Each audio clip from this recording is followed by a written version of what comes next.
Hi everyone, welcome back into the Jansen Art Studio. Well, today we're gonna do the long-awaited an animal portrait for you, and I just have to paint my dog. This is Kipper. You hear her snoring all the time in the backgrounds here. I have Kipper and her sister Callie. They're both around here snoring, so I'll do another one of Callie. But I had taken this picture of Kipper this winter, and then I put it into Photoshop. And they have some filters in there where you can make it look a little bit more like a painting, and so it's a little bit here. She was actually taken in front of a bookcase, so I removed that and put a background in there that I think might look kind of nice on this. So we'll do some adjustments, we'll do some fun things on it. But I tell you, Photoshop is a great way to take a look and practice backgrounds and see if you can get something that you like. This is a value scale I just used on my other channel, Paint It Simply, in painting some roses, and I thought, well, that's close enough to her, so you'll be able to apply some value. I'm going to be talking to you about value and intensity, tone, temperature as we go along with this.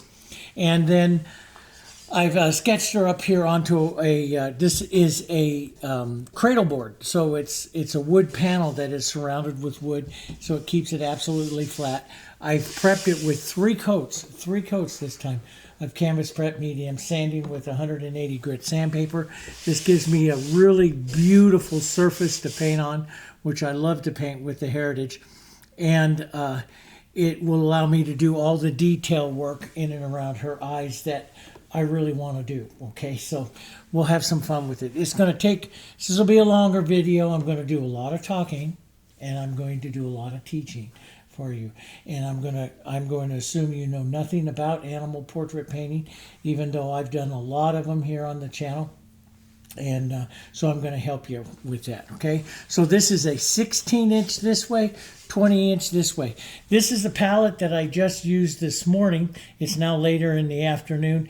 I used this morning to paint the flowers. I just tore off the bottom edge of it, and I'm going to use it this evening to block it in. It is almost 3 o'clock here in the afternoon, and so I'm just going to get a couple of hours of blocking in. I wanted to use up these colors, and so we'll set some of the block in on her, and we'll go from there. We're going to have a really good time. So let's talk about the animal portraits. So I take them up into Photoshop. Matter of fact, this one that's here, you can see I taped it together. I just printed off on my laser printer well, it was actually 6, but you could do it on 4 pages, and cut and tape them together till I have a good look. I like to be able to look directly across, and so one of the things, and I've showed you before on there how I use this, and I do sketching, drawing the center line. Sometimes I use the 2-inch squares and do that. Here, and I set this up to where her eyes are right on the same level, her forehead is right on the same level.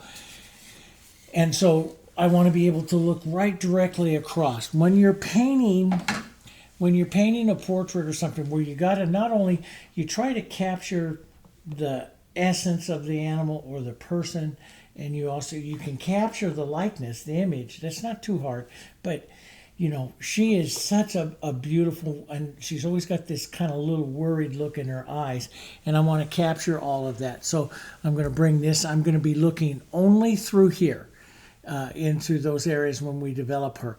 Now, getting the sketch on. So as I mentioned, you can put the sketch on, you can sketch. If you're a beginning portrait artist, this is what I suggest you do. This is 3mm plastic. You get it right from Dick Blick and a lot of other different places.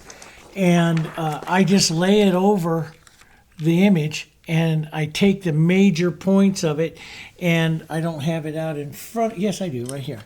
I use these pens. We have them. If you can't find them, they're in Amazon and stuff. They're a zebra pen. They're from Japan. And when you put them on a plastic like this, they're instantaneously permanent. So you don't smear it or anything. And I take off the major impressions of the lines. And then I move that back up over here, and I use an artist transfer paper that is used to transfer lines. And I just transfer those lines. There are 3 things about, painting of portraits and stuff. One is the drawing, there's the technique, and then there's the color. And if you're brand new at it, you can still do nice portraits while you work on your drawing skills. This is just one way to really make sure that you capture a good image, and but you should work on your drawing skills, because as we get into the painting, you can still hold this plastic over it and see where you might have made an ear too big, or the nose is off place, or something like that. If something's bothering you, you could hold the plastic on and look at it. But nothing beats drawing skills. So that's just something that you're going to work on. But until that time, you can use this method and capture some good images and stuff that way. Okay, so what we're going to cut. So we have the drawing on there. We know we have our drawing, and we're going to work on a technique that's called preserve the drawing, and that's a Sargent technique. And so I'll be showing you that. But we also are going to be just concentrating on our technique and our color values and stuff like that, okay? So we'll do that. Now, to start out the paint, so these are my 10 color sets. These are basically the colors I'm going to use. I do also have out the warm neutral background from the last painting, and I'm going to go ahead and use that as well into setting a tone to the canvas. You know, sometimes you see me just paint directly on white. There's some artists that do that. I like to show you that. And then I like to paint on a direct tone sometimes, and just lightly toned, which means you take the white off of the canvas a bit. So I'm just going to take my larger brush. We're going to start right into this. We have a long ways to go. We'll talk about all kinds of stuff as we go. But I'm going to take a larger brush, thin this all out with water, nice and thin, because I don't need a thick coat. I just need a thin coat, and I want it to dry. And so this is just to tone the white down. And it's a good neutral, warm tone, which is what I would really, really like. I don't need it even, because everything I'm doing here is going to paint over. So you really don't need it even. And as you can see, this transfer paper is made, the transfer paper that I use, and I'll put links to everything, but the transfer paper that I use is made for artists to transfer and do this kind of stuff. So it does not smear. This is not a carbon paper, okay? Do not use carbon paper.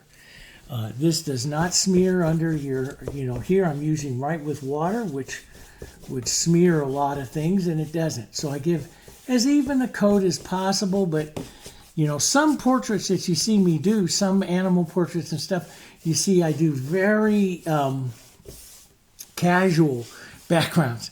I even let it, sit and get that granulation to the background that you see me do with florals and stuff like that. And we're going to experiment with that. I think it'd be fun to experiment a little bit more with that, as we get going into the series and stuff, because I'm going to do this as a series. And those of you over on our school network, we're going to put them together. We're going to work on all different kinds of portraits, and I'm going to show, Sargent's techniques along with Sandin's techniques and all different kinds of people and stuff. I think it would be a lot of fun. So that's going to dry down there just a bit. And there's a technique called a bismuth technique and stuff that I had used and I've used before that is really, really nice. And I did it with a couple of other portrait artists type of technique, but it is one that I do like. And so in the before I start, what I try to do with this technique is I just use a warm color and I just find through value just some of the important things. Some of the important elements. Like on her, it's going to obviously be her eyes and nose and stuff like that. So I'm just going to find some warm, some colors that will allow me to find some of that shape. And then everything's going to be opaque. So we'll paint that out. And when you're working on the features and stuff of a face, doing it 2 or 3 times is really very helpful. So I'm going to take, I'm going to make this kind of brownish color. I'm going to also use some of my warm tone here. I'm going to add extender, and I'm just going to use a small brush here. And basically, it's a value. So if I hold this this medium up here and looking at it, it's about a value 6 or so. It's right about in here as far as value, lightness and darkness. It's not up here. You know, some may see it up in here a little bit. That's okay. But what I want to do is make just a little darker color, a little darker, a little blue, a little violet, a little green, just something darker. All of this is going to paint out. All of this is going to paint out. It's not important. This is just to help us see it. But I know from animal painting and stuff, to make that color darker, I really like burnt sienna and green. Touch of blue is really one of my favorite things to paint with it and stuff. So what we're going to do is just lightly come in, and I'm going to find some of my shadows. Now, I'm going to leave it where I can see a little bit of my line, just a little bit. That's all I need. But we're going to find, like, here's going to be the shadow in the lower part of the eye socket, right? And it comes down on her. And then I'm going to see it comes down towards the nose just a little bit. So I'll make that look towards the nose. And she'll look a little funny here, but what I'm looking for is shadows. Does that make sense? So I'm going to come up here. I know it comes up over the eye right here. There'll be a deeper one. We're going to work really specific, guys, with these values and stuff here later on. But for right now, we're just going to capture the beginning of the essence of her here. And I used to start down in just wherever my darkest darks were. And like if you paint sand, you'll start in the lower part of the third of the face and start really some shadows and stuff in. But Loomis and some of the others that I presented to you in different courses and stuff do it all a little different. So I do mine just a little different now. So I'm just going to lightly wash over some of the eyes there. And we will put a little bit into the nose here, into the nostrils, a little comma-shaped nostrils and stuff here. And just some extender, small brush, just start finding some of the shapes and the shadows. And all, like I say, all of this is going to paint out, right? All of this is going to paint out and stuff. And so, you know, why do we do it? We do it because it allows us our first time through. And actually, what we get to do, now she's got a mustache. And it's going to allow us to find some of the main elements here. So, and practice them, putting them in. And, you know, so there was some artists that did like resize first and stuff. And so this, I am just going to try to set her major elements. And then, you know, when of course we switch over to color and stuff, we'll be able to really do a lot more here. But maybe into the back here, maybe I know that this part of her face is going to go back, so I'll just use a little bit of that. We know it'll be a little darker under here. It's just a great way, you know, I don't spend a tremendous amount of time on something like this, but it's a great way to get some of the idea of the shapes and the shadows and stuff like that in, you know, in on her. So we'll just put some of that down. I could use a larger brush for this too, but I want to go in there and work the eyes. Now, so I'll go in there and I'll add, let's take a little bit of the burnt sienna and the blue. This time is going to make it quite a bit darker, but I want to keep it more burnt sienna. Just a little bit of blue. This will make it darker. And when I go in to do really fine details, this is when I use this brush. This is a number 4. I use a number 4 synthetic. This isn't a fusion, it's a synthetic, a little stiffer, and it just makes great stiffer looks to the brush. So we'll come in and I'm just going to find the pupil of the eye here, just a bit darker. And it's going to be very dark, but I'm going to be painting it with several values intensities, temperatures. I put a lot into the eye because to me the eyes are the most important part of the animal in the painting. So I do put a lot on that. Let's take that little bit of darkness right here and we'll go with that eclipse line up above the eye here. That eclipses the top of the upper lid. Drop a little bit of that down. That is what's going to give her expression.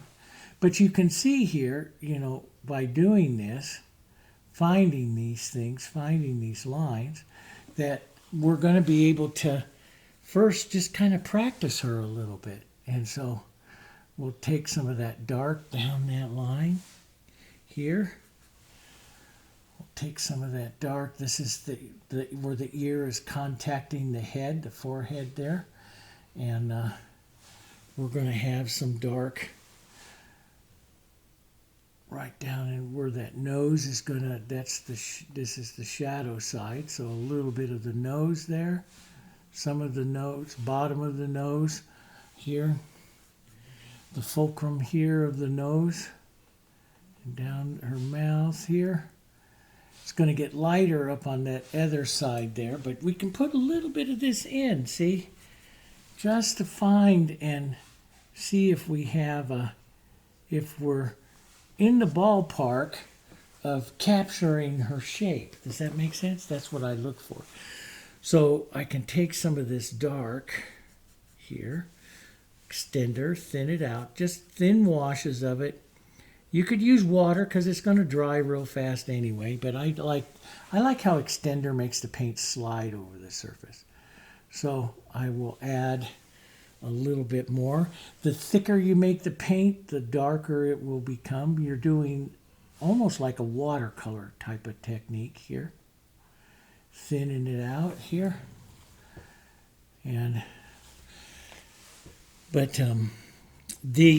There is a wonderful portrait artist, 19th century portrait artist, Bouguereau, that did what's called a bistre technique for, and this is very close to it, called a bistre. It's like a burnt umbery type of technique, a pre-painting of it. I did it with one of the paintings I did in a class. I painted Jimmy Stewart, and I showed the bistre technique with that, and I really like that. I like that technique because it's just like this. This is very, very similar to it. This just helps you find those elements and practice them. Make sure you get encroaching on your brush a bit if you want to just lightly put in the bottom of that eye. And there's a little bit of a shadow on that eye like that. So you'll be able, but you can see you can start pulling some of those elements out of there. And we can take let's go with one of our larger brushes here, like a number 10, and some of this soft here, little extender, but some of this value-wise, we'll just lighten it up a bit here. And we'll just find a couple of big shadows here, some elements of her here. It's fun for me to do it this way because I begin to see her, and we'll get some of that, we'll start to capture some of that feeling of her. I'm going to keep this more on the burnt sienna side here, a little darker right here, and we'll do the bottom shadow of her nose there. You see, we'll just wash over that bottom shadow of her nose. That's what it's going to be anyway, right in there. We can darken some of this down a bit. And how much you do on this is a personal choice because, like I say, everything, 100% of this closes up or covers up.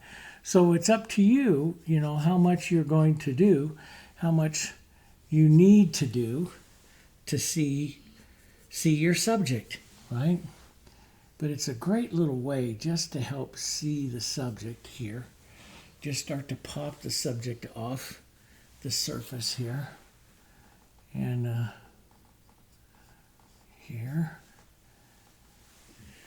And a little bit of this, and we're gonna go through the main, hopefully this afternoon here before we quit for the day. We're going to get most of the block in done so you can see what that is like. And what I do is you'll notice that I'm changing directions of my brush marks. I call these brush marks, that's what they are, but I follow the contours. So here I may put a little bit here to the top just to signify to find that line, but the majority of those marks are following the contours of her fur. So you pull and you follow the direction of the fur, and that will help you get the right feeling of it when you come to really paint her for, you know, all of the, you're making sure you're getting the light here. Get that shadow in there. Get that deeper shadow in here. And yeah, just quick look. Little bit of a shadow here. Let's just go ahead and just toss a little onto the top of the nose here. A little more dark in here. So you can come back several times, darken. It's like a value painting, darken and stuff, and start to find her a little bit more. That's what I do. A little bit more and a little bit more here.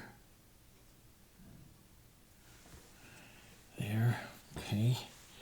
And I don't think I'll concern myself too much with the lower body or anything like that, so not yet. But we'll just get some of this in so we can see her. And so there's a shadow here, shadow line down the ear, a little lighter in the front of the ear. Here. And yeah, that's, now see, I look for stuff like this is the top part, but this is where her nose is coming in, and there's a little shadow that right here that almost just kind of joins right in there. So we're going to have to give that, because that is very important to the expressions on her face. Here. There we go. So when you're doing something like this, see, I could refine and work and do that more and more and more. If you are brand new to this, I would work it a little bit more. See how close you can get it value-wise. Get your values in here. See, my values could go darker in here. I could actually, you know, shadow down the eyes and work some of that darkness and stuff in there. I'm going to put the lower mark of her chin here. And I could actually do that. There's a cast shadow. This is a cast shadow right here coming down that side from the ear. So I'll just go ahead and drop that in there. But you can, it's just good practice, you know, for you to get it as close as possible. But for me, that's about all I really need to do. I know that her eyes are lining up and her face is all lining up. So, you know, we're good to go. Now, here comes the real big question on all this is, do you go through a major block in, which is, you know, like a sanding technique and sargent and stuff, which is what I do a lot of times, or do you go in there and immediately work on the eyes? There's a lot of people that always say you go in there to your main subject and you work on those eyes. Many times, like when I did the Bister technique on Jimmy Stewart and stuff in the classroom, I went right in it and refined his eyes. And part of that was I already had his value painting with the Bister. So, and that is my preferred method to set some colors in and around the eyes. There's a lot of wildlife painters that will do that.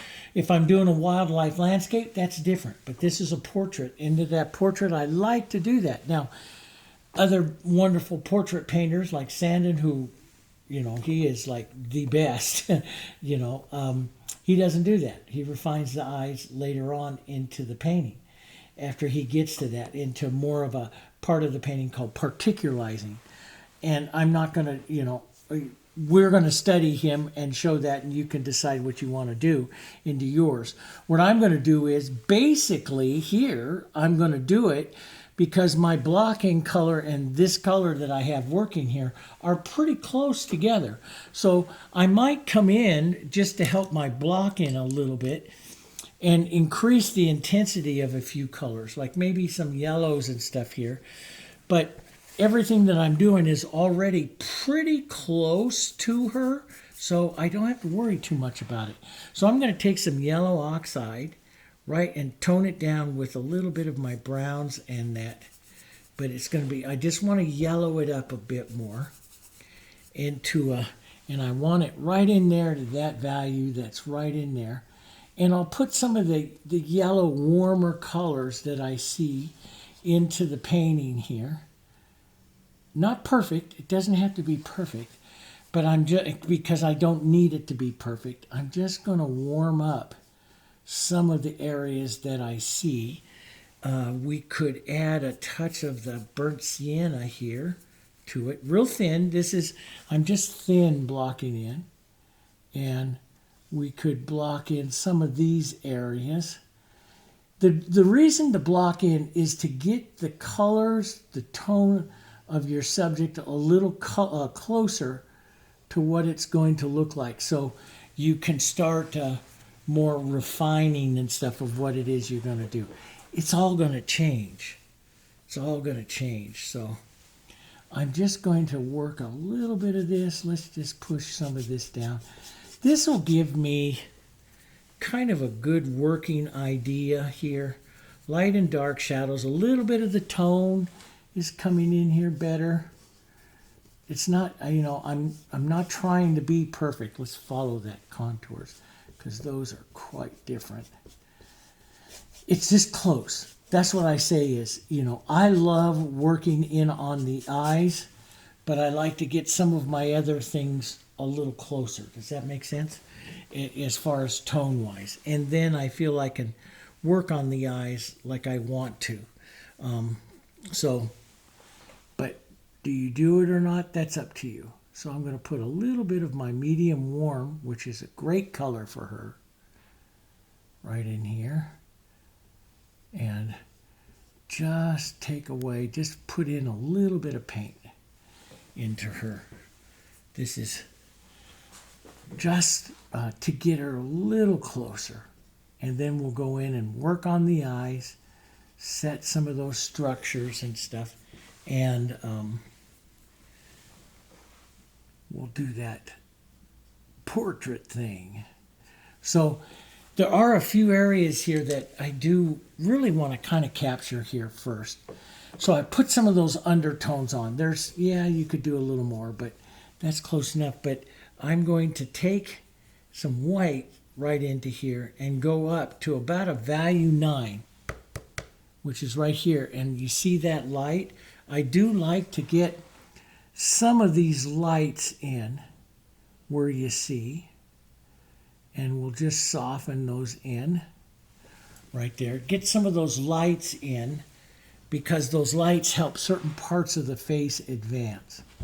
So we'll get that light in right through here. And the lights, because of, those of you that study with me, simultaneous contrast, the lights are going to make the darks look darker, and the darks will make the lights look lighter. So we do like to get some of this in as I'm working on these eyes here. We'll get this upper light that's going to be there. Okay. Now, this is a completely different technique this that I'm doing now from some of the other artists I'm going to show you later on, right? This is just, you got to remember, this is just one way. And there's 1,000 ways to do some of these beautiful portraits, guys. And they're a lot of fun. And over the years, I've spent my time learning them. So, but I like this type of application. It's almost like a bistre. You're kind of finding, like, see, I start to, after I leave that light, I find the light, the light, the light, the light, the light, okay? Then there's a medium light that comes down here. And it's kind of important. It sets that side right there of the face. And my eye will start picking some of those out. You know, we'll get more into that. There'll be a medium kind of light right in here as we get into the painting. And notice I'm following the contours of her face, of what is going to be painted onto her face. I'm following those contours of her fur as I set some of that in there, okay? So she's got these lights and stuff in there. These tones are not, you know, I mean, we can mix those tones. That is going to be a burnt sienna and a yellow. And if you were blocking in a burnt sienna and a yellow, and you'd hold that up and see, you know, one of the things I always tell people is, I think I've got an extra piece right over here, is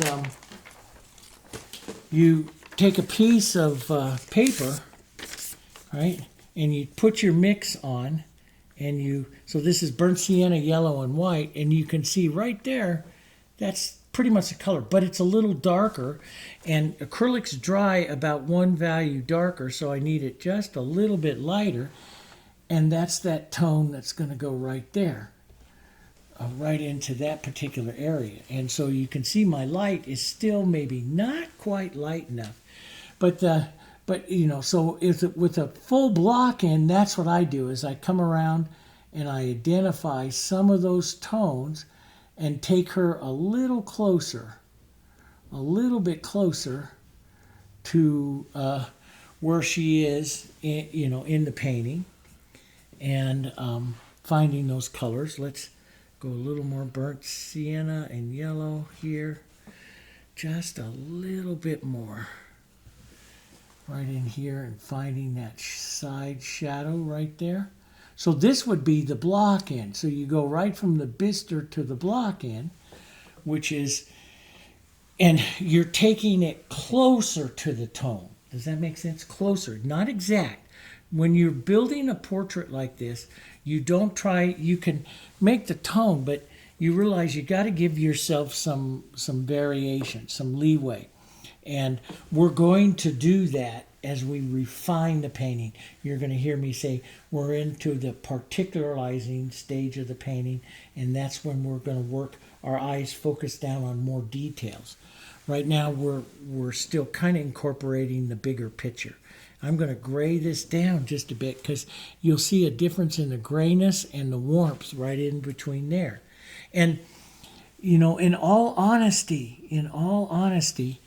this is the great way, because, and I've noticed this painting portraits, is that when I start out, my eye is a little rough into seeing the color, and I'll misjudge the color several times. But after a few hours of working through the colors and on the portrait, my eye starts to get refined to see it more and more and more, and then the mixing is less, the more accuracy comes to my colors.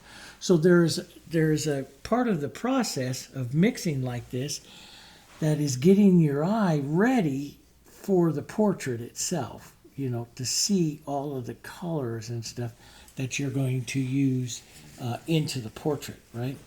So, and it's a refinement, and this is going to be a refinement and refinement. And along that lines, no texture. Everything I'm doing right now has no texture.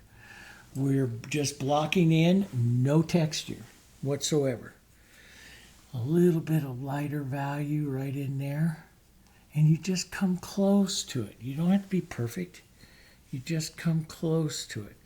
But burnt sienna and green is a beautiful mid-tone, So burnt sienna and green is going to make all these mid-tones in here, and then blue to get you down there, or a touch of violet to get you down there. Okay, so with that, and this is a great way to be able to start to practice some of your tones, to see how you're going to do some of them. You know, get some of them in there, right? And then everything changes as we start to put the backgrounds on. So very soon, not later in the painting like I've done before, but now today, as I do a lot of portraits and commissions and animal portraits and stuff, I switch and add the background in sooner than I did before, and we'll discuss that and to why as we get going. But right now, we've got a couple of hours left today, so let's just jet in a little bit more. Take the portrait a little closer to where it's going to go. Not perfect. I don't try to get perfect. And we'll take it a little closer here to where we're going to go. Here, a little bit modeled here. Some of the dark side starts to show up here. That's better. Let's get a bit of that darkness that goes down towards that collar. Yeah. And I don't remove her collar. See, so my two girls, and you can't see it there, but it says her name and has her phone number right there. And Callie, her sister, has the same thing. And then my keychain has the same thing on it. I have Martha got this for us, so I have the same keychain as the girls have collars. And yeah, it's fun. So there, we get a little bit more. That's a pretty tone. I'm going to add a little bit more of that right in there. Okay, and a little bit more of that right in there. And you'll see me sometimes make marks, and those marks will be very specific, just boom. And you might think they're a little harsh, but I'll leave that on for the artistic look now and soften it later on. So I like to make marks, brush marks. I like to see the brush marks in a portrait. Because when you're seeing the brush marks in a portrait, everyone knows it's a painting. And anymore with AI and all of this stuff, you don't know all the time if it's is it an AI created painting or what? You don't always know. So I like to always be sure that that's what it is, that the viewer knows what that is. So we have a long ways to go, but you can start to see her in, what are we? You're starting to see her in just 38 minutes here in the video. We're starting to see her start to come here is the first part. Yeah, and I used this type of technique. There's a really good lesson on the channel. If you want to see that whole Bister type of technique or this type of technique on the German Shepherd. It's a 3-part. I think that painting, that big portrait, because it's a full animal painting, took me about 6 hours to paint. So, and it is on the channel as well, the German Shepherd here. So you can go look at that one as well. And what you do when you're doing this is you slowly make it darker, make it lighter. And I'm gonna defer from making it too perfect right now, and we'll just get that value 9 back up here where what I wanted to begin with. We'll reset that again here, a little line out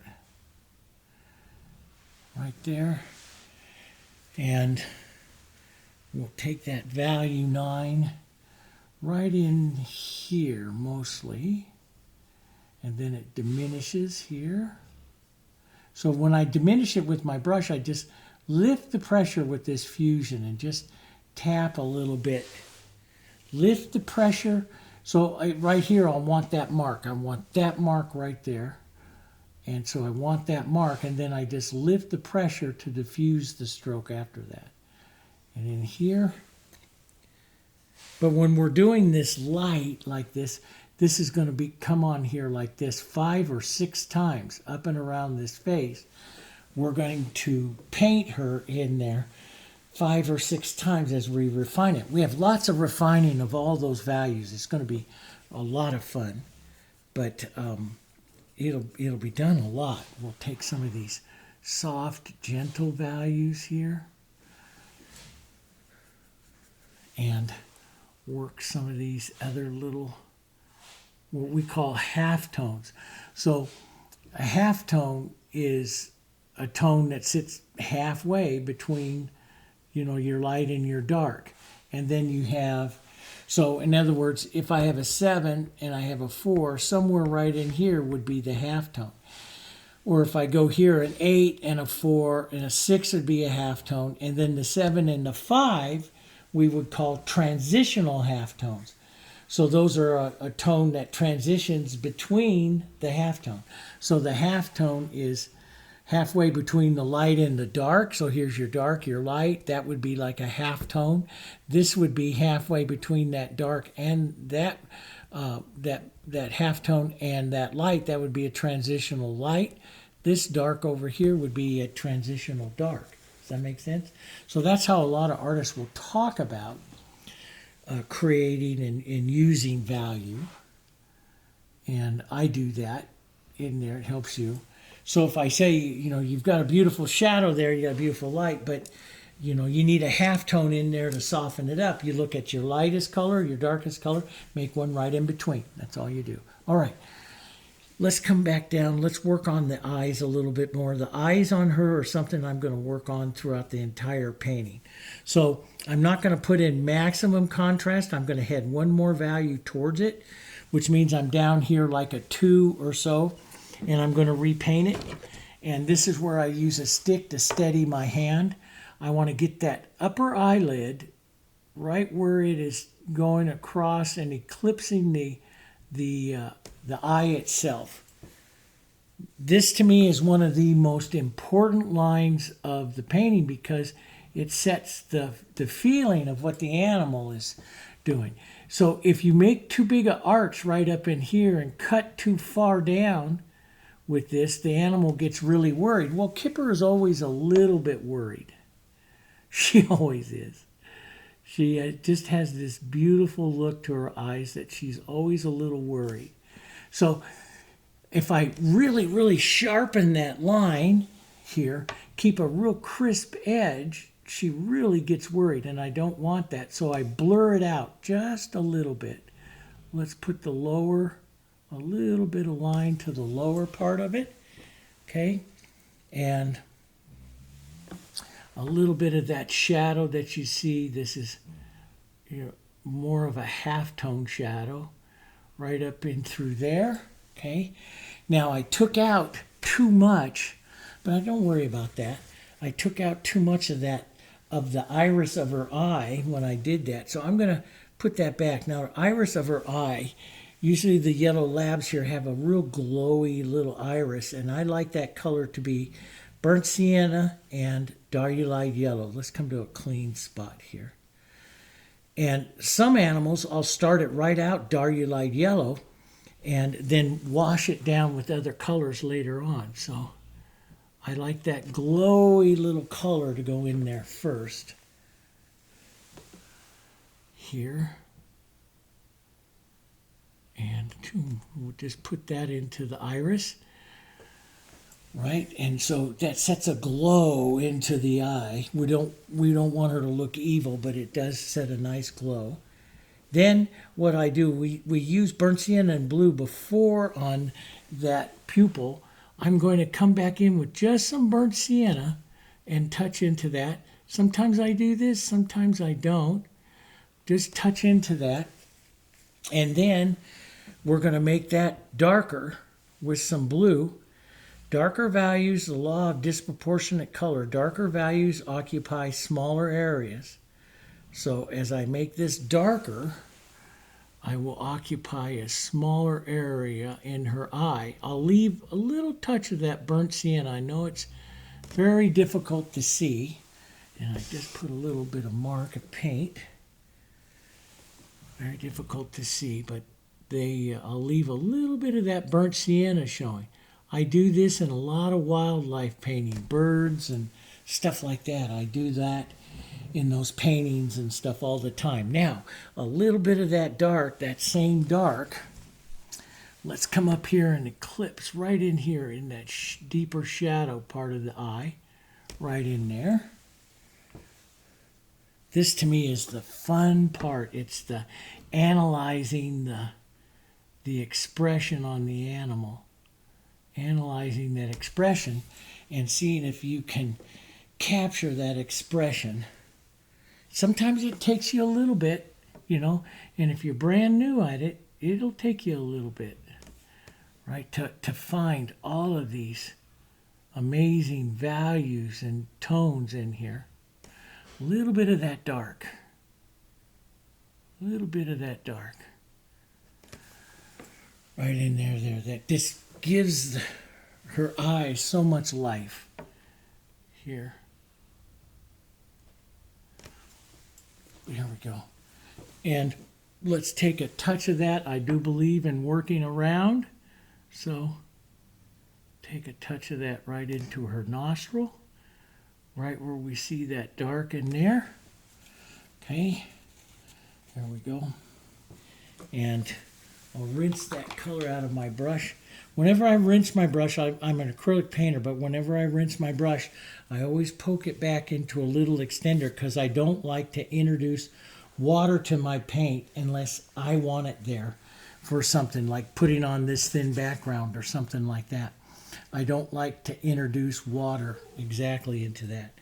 Now let's just take this really thin, some extender, thin this out, this dark out, and lightly pull over and set that iris back into the eye a bit more.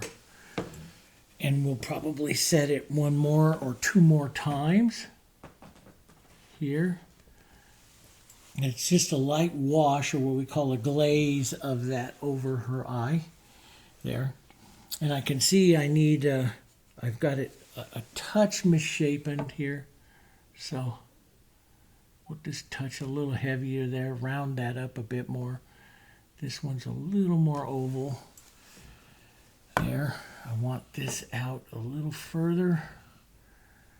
This up a bit more. I'm just looking at the marks. So this is a little darker right in here. Up along that line. There. A little darker. And all of this is just so fun. Just sit down, just look right across at your subject there. This is why I like it. So easy to just look across at your subject and add just a little more shadow. And I'll go back with light on top of this too. I paint back and forth, especially around the eyes, light and shadow several times. So we'll widen that out just a bit. Okay. Each time you get a little closer. A little closer. There. Now let's go lighten that up just a bit more burnt sienna. Got to find this tone. This is an important one. Little burnt sienna, a little light here. Maybe a touch of yellow, maybe some Diarylide Yellow here. And it's modeled, so it has a couple of different times we're going to have to paint it. But it's the rounding shadow of the upper eyelid here. So it's got to be a little darker than the top light and a little lighter than the shadow of the eye. So, and we'll do it a couple times. This one comes up here at rounds up and then widens out and then points back up again. There, like that. There we go. That's good. And I want to go back in and fix up some of that iris here. Round that back up a bit. Right up in there. That's a pretty color. I put just a little bit of that dark right into the Diarylide, and it's just a touch greenish, which is kind of neat. Touch lighter. Talking little bits. Little bits. There we go. Little bits there. Let's restate that light value up here. It's going to be done several times, but might as well restate that again here, here.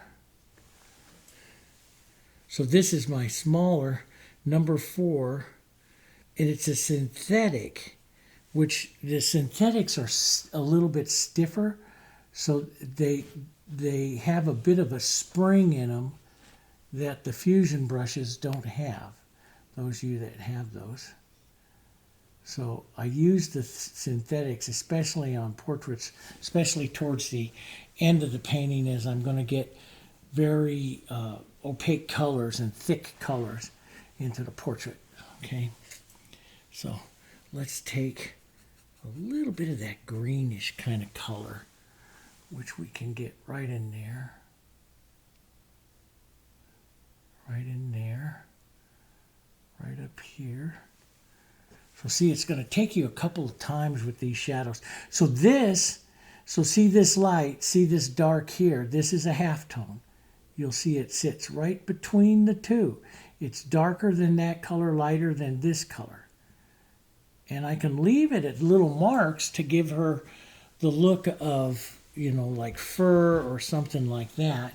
Here I'm going to soften that dark back up on top. That dark needs to go a little darker. So see, I'm just working a little bit here. Now you can also, as you start to paint this heavy, the color, the medium to add is the open medium.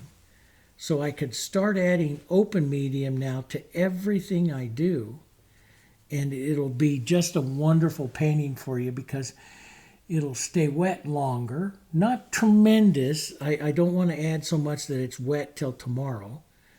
I just want to be able to work it a little bit. So I just add a little bit at a time because it will make your colors a touch transparent as well because it is a medium. So there, like that. So we're getting closer on her eyes. Here,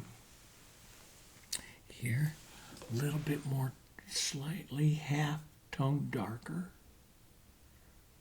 Right there. I look at that one, could come back just a little bit more. And I start to look at the placements of this, a little darker, a little more sienna, a little rounder right up here. There. Capture that just a bit. And gets just a touch lighter. Right down here. Half tone lighter. And you will probably make a little mistake, have to come back and adjust it again, and adjust it again, and adjust it again. That's what I end up doing all the time, is all that subtle little adjustments to it. But I just so enjoy this part of the painting. I love that tone. That's that deeper tone you see right there. We'll put a light in there to get that little spark on her, but I love that tone. And yeah, it's just so pretty. And I like to leave these like brush marks right now. I can soften them out, but look at around here. It looks like brush marks, right? So I like to do that and leave some of those. Let's go a little bit even darker yet. Some of our real dark, some violet and some blue. This is a dark cool. Sometimes I put a little burnt sienna and green in it. Really, really dark. Let's darken just about a third of that pupil of the eye. And right, really kind of low and right there. That darkens. I could probably darken that again here. One more time. Here we go. And a little bit of that can go thin here into around the eyes in a few spots. It just helps that real dark there. Really pops those eyes. Might have been too much on that. Here. There we go.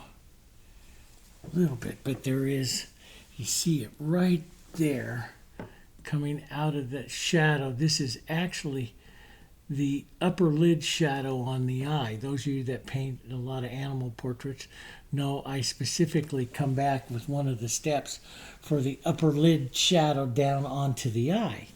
And that is a thing. It is a thing that they do have. Now, let's just orange up. Let's take some yellow oxide, some diarylide, a little bit of red here. Let's a little bit more red. Let's pink this up a bit. Touch of white. I'm gonna do several colors on this. It actually is a little more violet. Let's get some red violet into that. Red, violet, and yellow. It's almost a peachy color. Let's see how close we are. I've got light and dark to make of it as well. Now see, we're too yellow, so we've got to get more violet. Let's just step off to the side here, add some more violet, add a little bit of white. And this is why I love the paper. So we'll see, let's see where we are with that. We're a lot closer, we're a little bit bright, so we can tone that with the slightest little bit of green. Watch what happens. Little bit of green, see it gray? Right on down. And I think I'm going to be probably close enough for the first work on the nose. It's nose. I love to paint the noses because they get so many tones. And I'm going to use a lot of tones on this nose. And she does. Yeah. As a matter of fact, I have a photo. Maybe we can put that photo up. I have a photo, and when I was painting her once out in Pennsylvania, I painted her 3 times. Painted her out in Pennsylvania, and she came up and she's sitting underneath there. And I said, there's nothing better than a live model, and I'm looking at those colors on her right as she's right there next to me. So it was a lot of fun. She has been a fun little addition, both of the girls, to my life here. Let's add a little blue and burnt sienna to that. And we'll get right down here, down through Cleopatra's fulcrum to the fulcrum area here. Down. We'll push some of that down, some of that right down here. And so you see I block it in. I have a lot of detail work to do on this, a lot. I'm starting to answer a little bit of it there, up there in the top, but I have a lot to do up there, and but it's a process, and I just love the process. Let's come over here to this warmer, add a bit more white, and we'll tap a little bit of that into this area.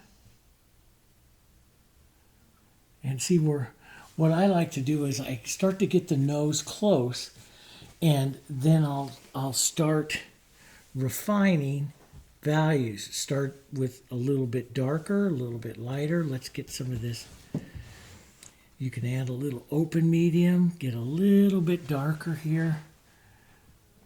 Put in the line of the fulcrum area there. Put some more darks in. Touch some of those in, right? We have a little more dark here around this side of the nose. there, like that, and step back up to a little warmer right there. A little more yellow in it right here. I can see that in that, a bit more yellow right there. Bit of that warmer yellow, touch of white. So my warmer yellow's over here, my cooler's back up over here with that red violet here. Let's gray this out, lighten and gray, and push some of that right in there. Tap some of that in there. Their nose is very rough. Here. Here we go. I touched that right up there. Yeah. And let's blend that down into the light color, not blend, but I'm going to take some of the nose color, some of my light color from her, that's right in here, and push those two tones together. That would be considered a half tone, right in between the two. And that nose color and stuff we'll use in her body here as well in a few areas. That puts a nice tone underneath. This gets the nose a little closer, not near done, but a little closer to what we want. And we have some more shadowing and light to do. But I love this little synthetic because it gives a nice edge. I can draw a nice edge, even though we don't want to have texture or too many edges right now. But it will allow you to draw a nice edge if you need to. Here. Yeah. And let's take some of this softer browns. Burnt sienna, green. A little bit of that here. Just softer. Not quite as bright. Push that down into that side. There. A little bit more light across the top bridge of the nose.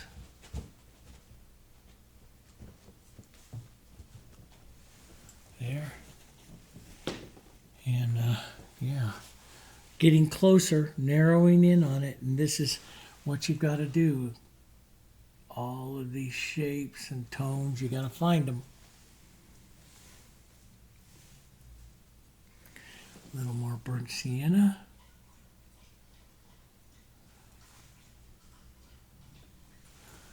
There. And then let's get back to that burnt sienna and blue into the nostrils here again.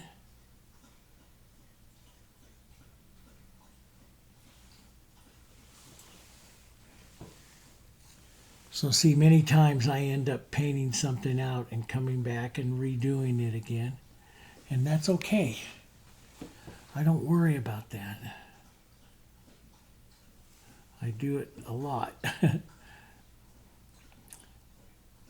But each time I answer the question, I know what I want it to look like, and I answer the question. Does that make sense?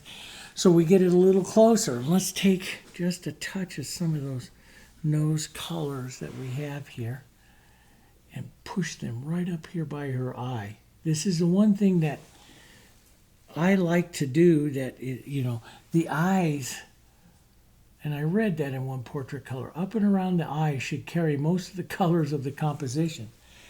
And that just makes the eyes the most exciting part of the composition, because they do carry all of those colors. Here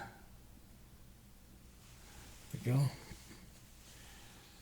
Yeah, it's kind of a perfect little color on her for that. There we go. Let's get that right down there. There, like that. That's getting them Not perfect yet, but that's getting there. We're getting there. What, we're 1 hour, just a little over an hour into the painting. So that's good. That's good. And, you know, here's the thing is the hardest part about these types of paintings is finding the color. Especially if you haven't studied color theory, you're going to spend most of your time hunting the color.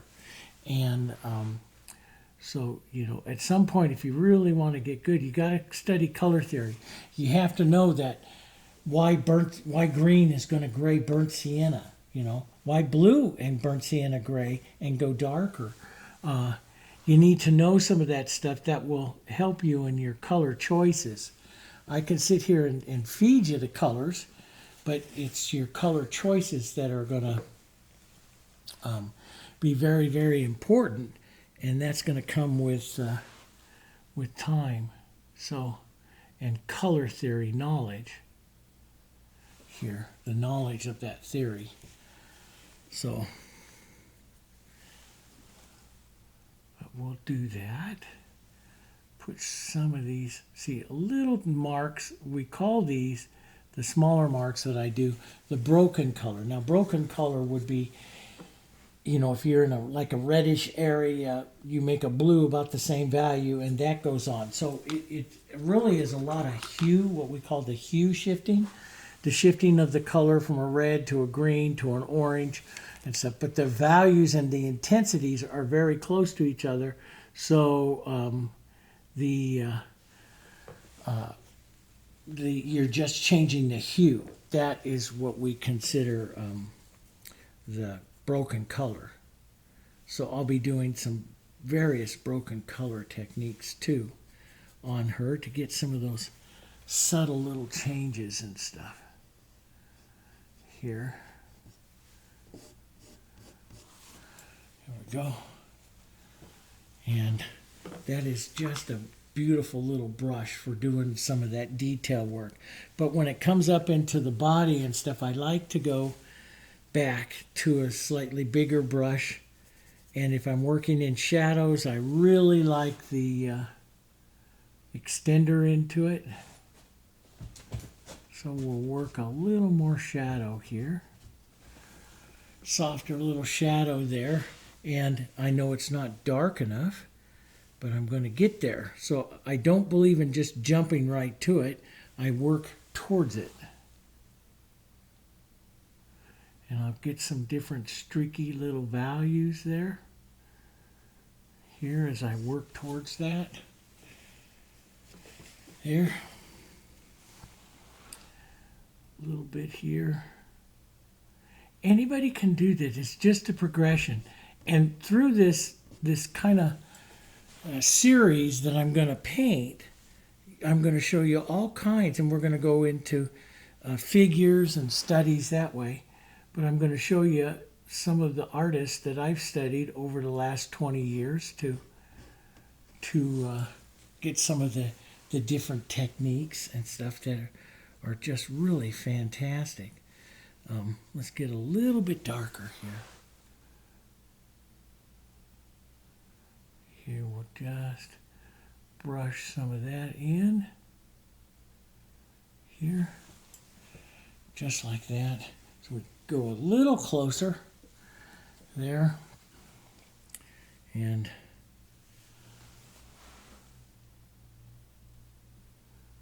find it. So I don't like to start as dark as I see. I like to start out a little bit lighter, and I like to work to the lights and work to the darks. Some of those colors that I see and stuff there. Here we go. And soft little, let's go a little pinky yellow. So you'll see me start doing this brush mixing, just a softer little colors, changing them just a bit, little bit more pinky right here. Yeah, just a bit. And I'll use small little marks of this, and then I will, work it back again. And these are some of the what I call or what they are called the halftones. Their colors, it's, together they'll make the portrait, but there are all kinds of different smaller colors in that tones in that particular area. So we'll find those tones there. But it goes pretty quick, and I love, the one thing if you paint this way, you have to kind of love brush mixing, and I do. I love finding the colors. Here I'm going to go burnt sienna and green. This will give me a mid value in here toned color, and I'm looking for a mid value because I want to paint that area right there. And I look at my colors, a little green, it could have a touch of red or even this violet into it, just a touch, and maybe a touch of the light here. And so I'm looking at that. See, there's a different tone. There's a tone that's right there. Do you see that? And so I'll come out at there. We got to put that deeper shadow in, but I'll come right into that right there, that color right there. And then let's darken that up a bit, and let's add that cast shadow from the ear right there. Boom. See how this goes in? Just like that. And then we'll put that softer, more little bit pinky line right here. Let's use that just to soften that edge just a bit there. We'll probably end up bringing that edge back. I may have softened it too much, but we'll get there. Right? A little bit more yellow. If I look up here, this is a little bit more yellow. So this is, and I'll add a little open medium here. We'll just take that color I was just using, add a little more yellow to it, and we'll find that tone. Yeah, that's pretty good. Right there. Maybe up and around here a bit more. Sandin had a wonderful talk about when he was blocking in like this. He called it poster blocking in. You're kind of just finding the tones in the areas, then you come in with little half tones in between everything and soften them out. And it's really a great descriptive, version of it. Let's go real light, and it's going to be a little different than what we used up there before, and that's okay. We're going to go light, and let's just reestablish that light up above her eye. Pull that in. We're going to do this again too, so I'm not worried too much about having it perfect. And let's reset that one light that comes down there, right? So you see just a bit more of her, right? And let's reset that light right here and down her nose a bit. There. That's good. And a little bit of this right in there. A little bit more. Too much. Too much. So you get the joy, David, of doing that shadow right in there again. There we go. And let's put a softer little halftone right between the light and the dark right there. That's a halftone. Do you see that? That softening of it. And with a good artistic, so, the question becomes, do you put another transitional tone there, or do you leave that? I like to leave it because it makes the painting look very painterly, right? You're very painterly, so you're getting a little bit more of a portraiture kind of look to it by seeing some of the marks, and I love that to it, and I will leave that, but that's just a real good thing to do. So we're in a little over an hour, almost an hour and 15 minutes into this one, a little over an hour, maybe hour and 10, And I'm just going to cover my paints here because I'll use this for the rest of the block in. I'll do that tomorrow. I'm starting to lose a little bit of my voice because I was been painting and teaching and filming all day. So I'm losing my voice a little bit. So I'll mist my cover, and which is around here some. Oh, here it is right here. I take, this is just an old Tupperware container cover. Sometimes I will mist the paints, but I don't really need to do that. And I mist the I heavy mist the container lid here.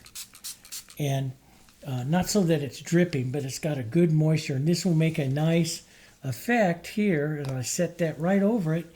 And those will keep these colors nice for tomorrow morning when I come back and I paint with you guys. For you, it'll be about 15 seconds, but for me, it'll be tomorrow morning. And that keeps it nice.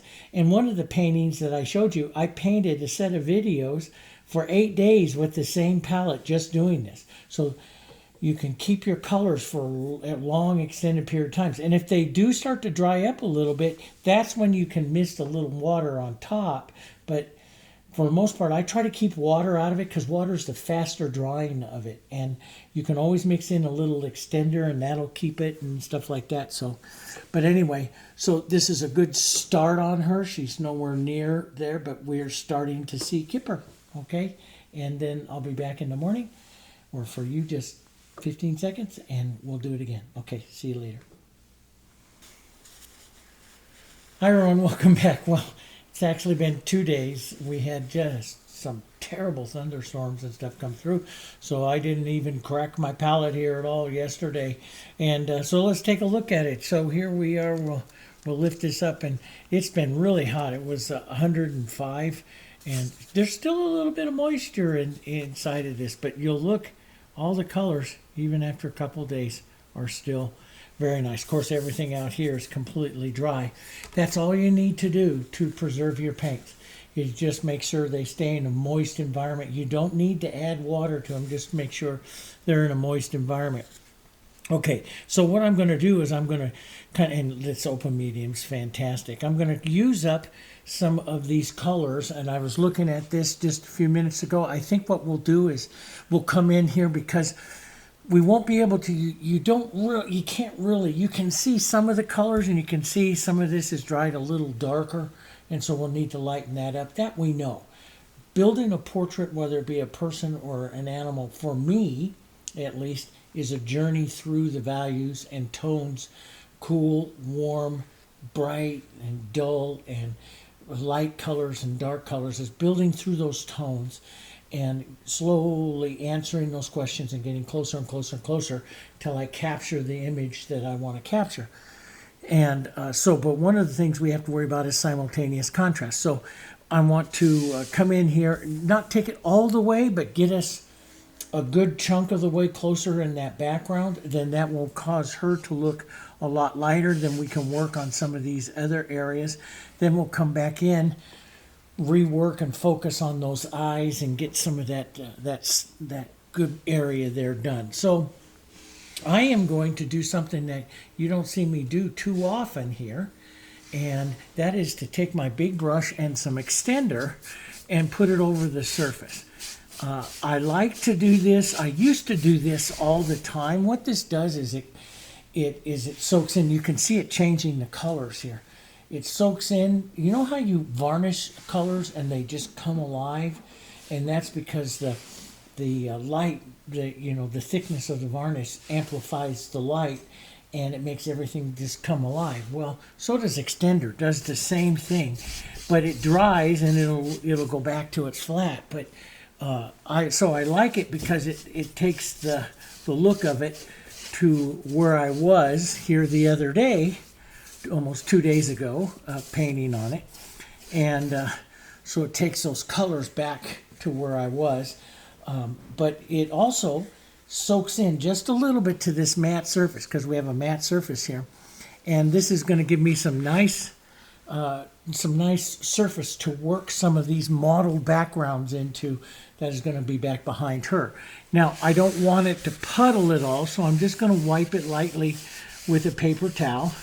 And take off just a little bit of the excess, and so you should just feel it on the surface. The surface would feel a little cooler. You feel it on the surface there, okay?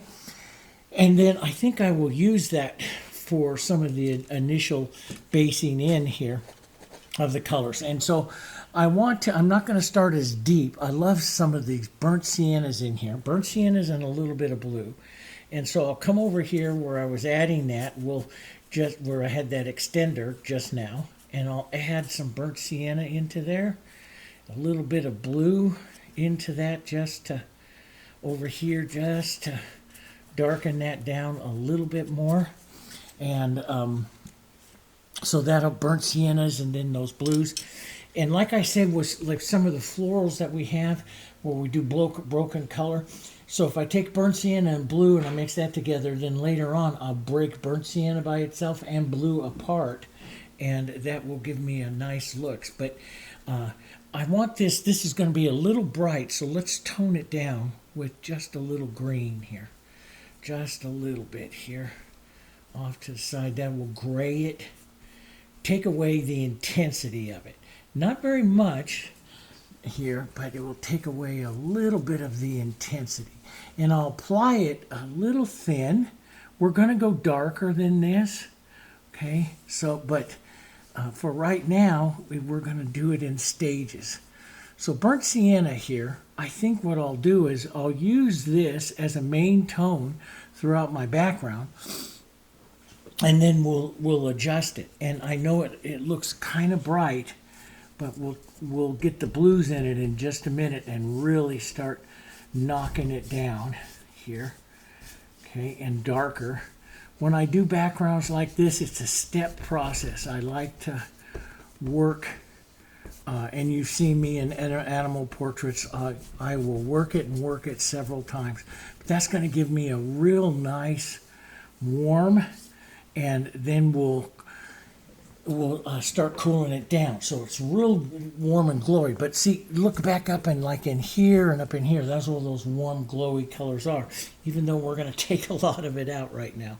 So let's take some burnt sienna in our blue, and we'll start working that right down in here into the darks here. Rise up, working it up here. Burnt sienna is a semi-transparent, so it's going to take us a few coats of this to get the actual look of her that we're going to want. But you can see that blue really does nice things there to it. Taking it down, let's just add it right in here. Little extender. Let's come right back in here. And I see her outline there, no problem, so I don't lose my drawing. But I want to cool these shadows down. You can even take it over her a little bit. This is something I will paint into some of this cooler color down here. And we'll model it up and paint some cooler color into her.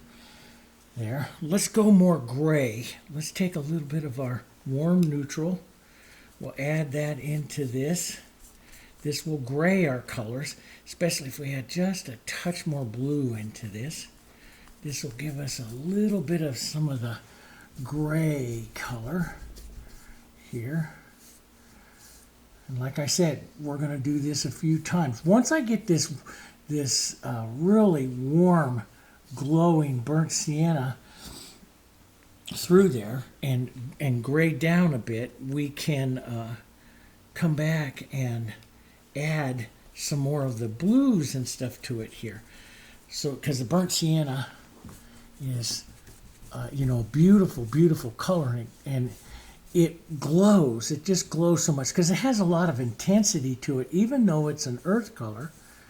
This is a burnt sienna pigment we get in Australia, and it's just magnificent. It's a magnificent color of a pigment because, it just makes such a great painting when you start toning it down. Okay, now let's come in here. I'm going to grab some more burnt sienna right over here. A little bit, I'm almost out of my neutral here. We'll mix some of that in with some of this blue here. And we're going to start maybe the blue, and I know this looks very much like a blue-green in there, so we'll do some of that.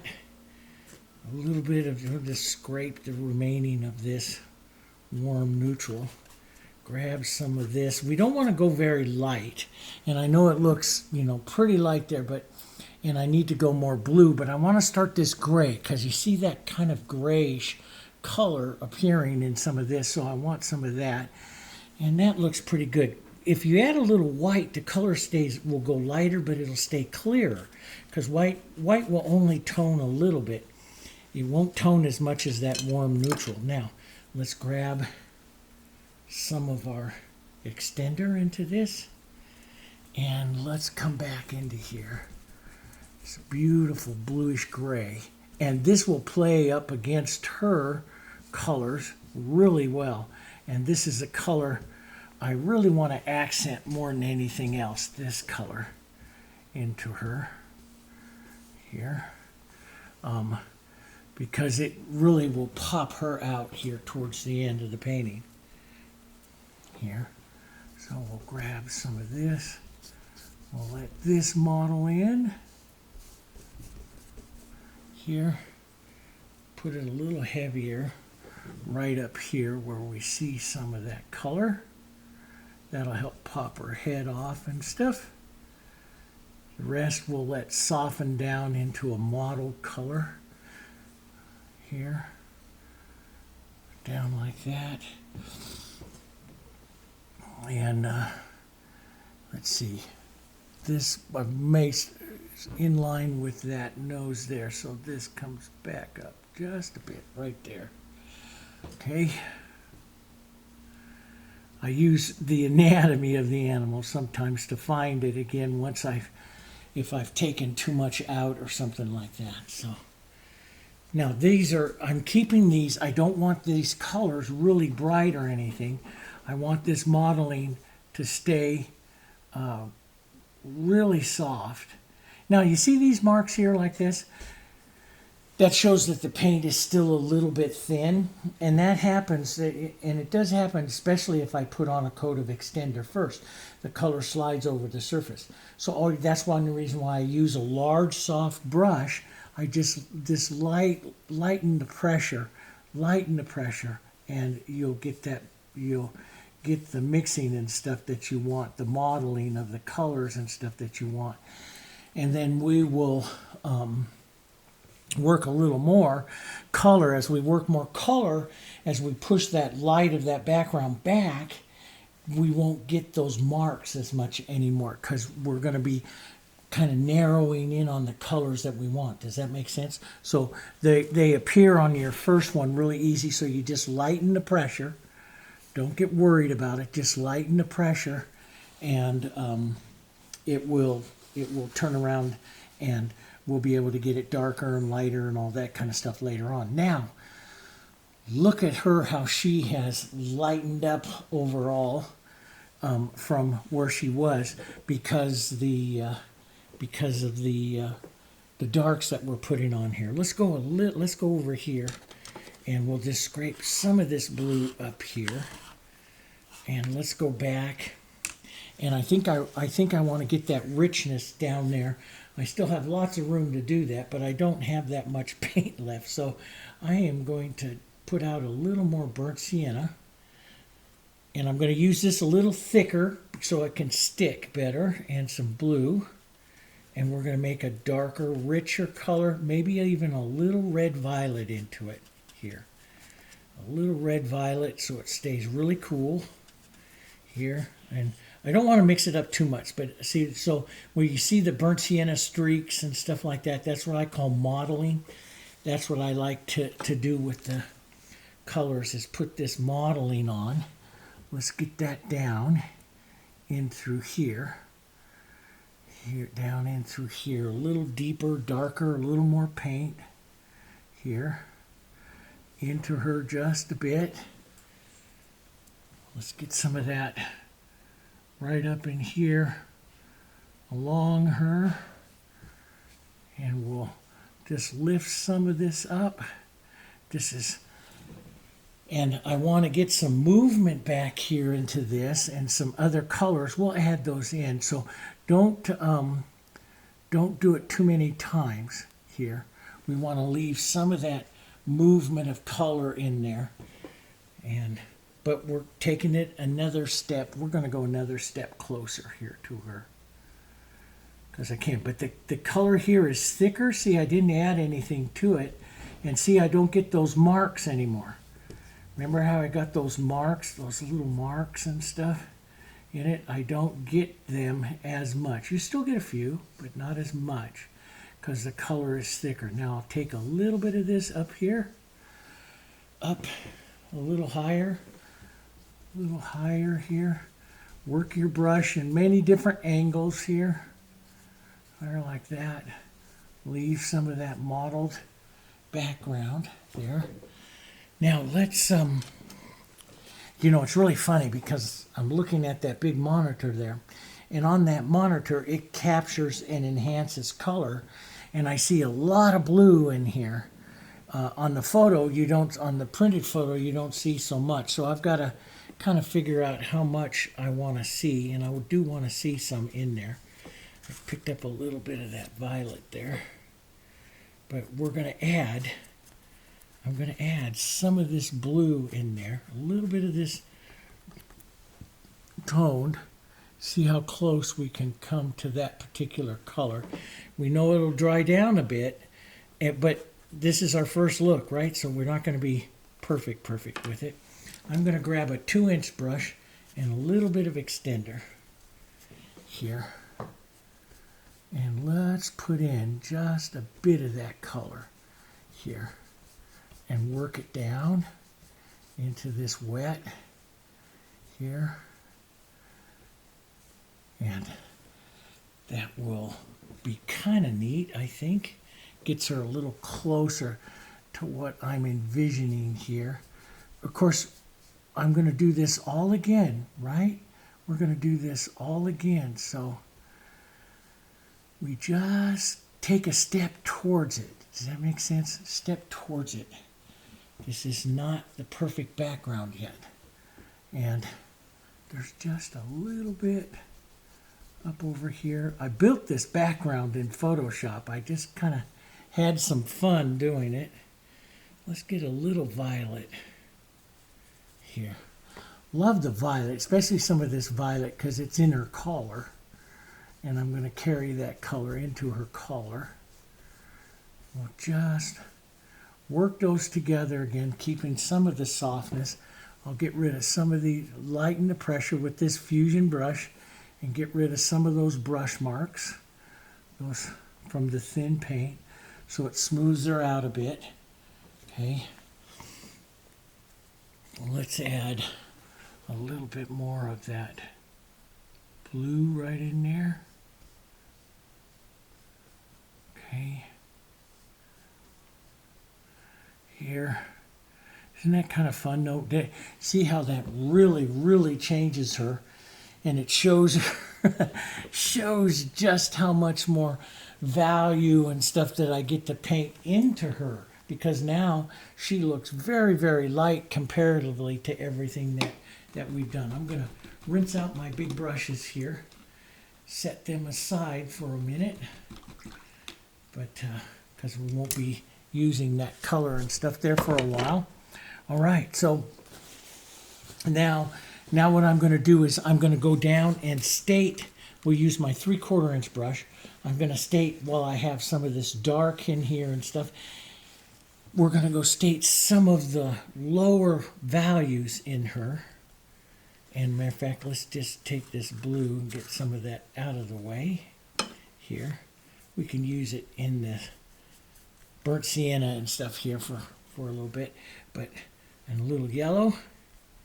Okay, we get down closer to some of those colors that are here on her body, where we're going to see those right down in here. So I start getting some of that paint in there, and we'll grab some of that dark with that here, especially on this side here. And lots of beautiful things we have to do, but I'm going to spend time on her building paint because I want her to And I'm going to show you some techniques that I use to build paint. In other words, I want this portrait to have a lot of paint, so it has a lot of visual textures in it, if that makes sense. So we're going to add some of that. Let's add some of this neutral and a little white and maybe a touch of that orangish color in here, but we want it grayed, so you gray with any of your blues and browns and lighten up again. So we make some of those colors. Has just a little bit of that violet in it here. That's right down in her color, right in there. And so I'm putting paint on. Basically, I'm going to kind of follow some of the contours, but we're going to come back and specifically paint this area, but I'm going to get her a little closer in some of that. Let's grab a little light into this, and I can start using open medium because I love the paint with the open medium. So we'll just use that on some of her here. Just follow, see if you can find those contours. See, she has some right here of her chest. She has a big chest across there. Some of that light color coming down through there. Just, you know, we're putting on paint, but and light and dark, but we're kind of following. Well, this isn't done. This is our first step. I'm probably going to paint this about 3 or 4 times. I'm just going to get some of the light dark in here that I need. Maybe a touch more yellow, changes a bit, a little bit more yellow and a little light right up here underneath her collar here. Pull in some of that. And of course I'll be using some of the strokes to make and create more fur as I go as well. Right now I'm not too concerned about the fur. We'll darken down a little bit as we come over to this side, and we'll let her fade away over here. A little bit of movements, but mostly just kind of fading away over there. And a little bit more sienna, touch of the violet into that as we come up this side, up underneath here. Just going to put more color in there. Let's go a little bit more burnt sienna and darker right over here. And again, I will get even closer with my next run about the colors and stuff that's going to be on her. I'll get even closer. But we can come in here and add some of those dark marks that we see. Let's get some of that. It's going to be her the edge of her collar and stuff. So find that. Let's find some burnt sienna, some of this right in here. Like I said, I'm going to do this again, but this takes me even closer to it. And, you know, it's like I said, is, you know, when you're painting a portrait or anything really, you step towards the color. You don't worry about getting the exact color, because the next time you'll get closer. And what happens is your eye, the artist's eye, becomes more and more and more in tune with your painting. And so your ability to see smaller changes gets better and better and better as you work through this portrait. And after studying it for several hours in the painting, you'll be amazed at just how much you see in the differences of stuff. So, yeah, it will happen here. It will happen. Let's get that right in there. Some of that color right in there. Here. There, a little bit more on the violet side right over there. Too much violet there. A little bit more. push a little bit of that in there. Right? And so it's getting that blocked in, but I'm starting to get just a little bit of the shape to it as well as I do that. I work a bit of the shadow and lights, and while I'm here, sometimes I do it now, sometimes I don't. It is a refinement, but you know, putting in some of the, what I call these landmarks. They help me, I break it up into the areas here, and it helps me see more of the contours and the shapes in her. So I put in what we call landmark tones. That's to say, okay, here's her chest area that I will be building. Not all of it yet, but I will be. And I'll be finding some very specific little tones later on here to help with that. And let's get a little more dark here, right in here like this. Okay. Yeah, and this is going to come off like a shoulder right there, and then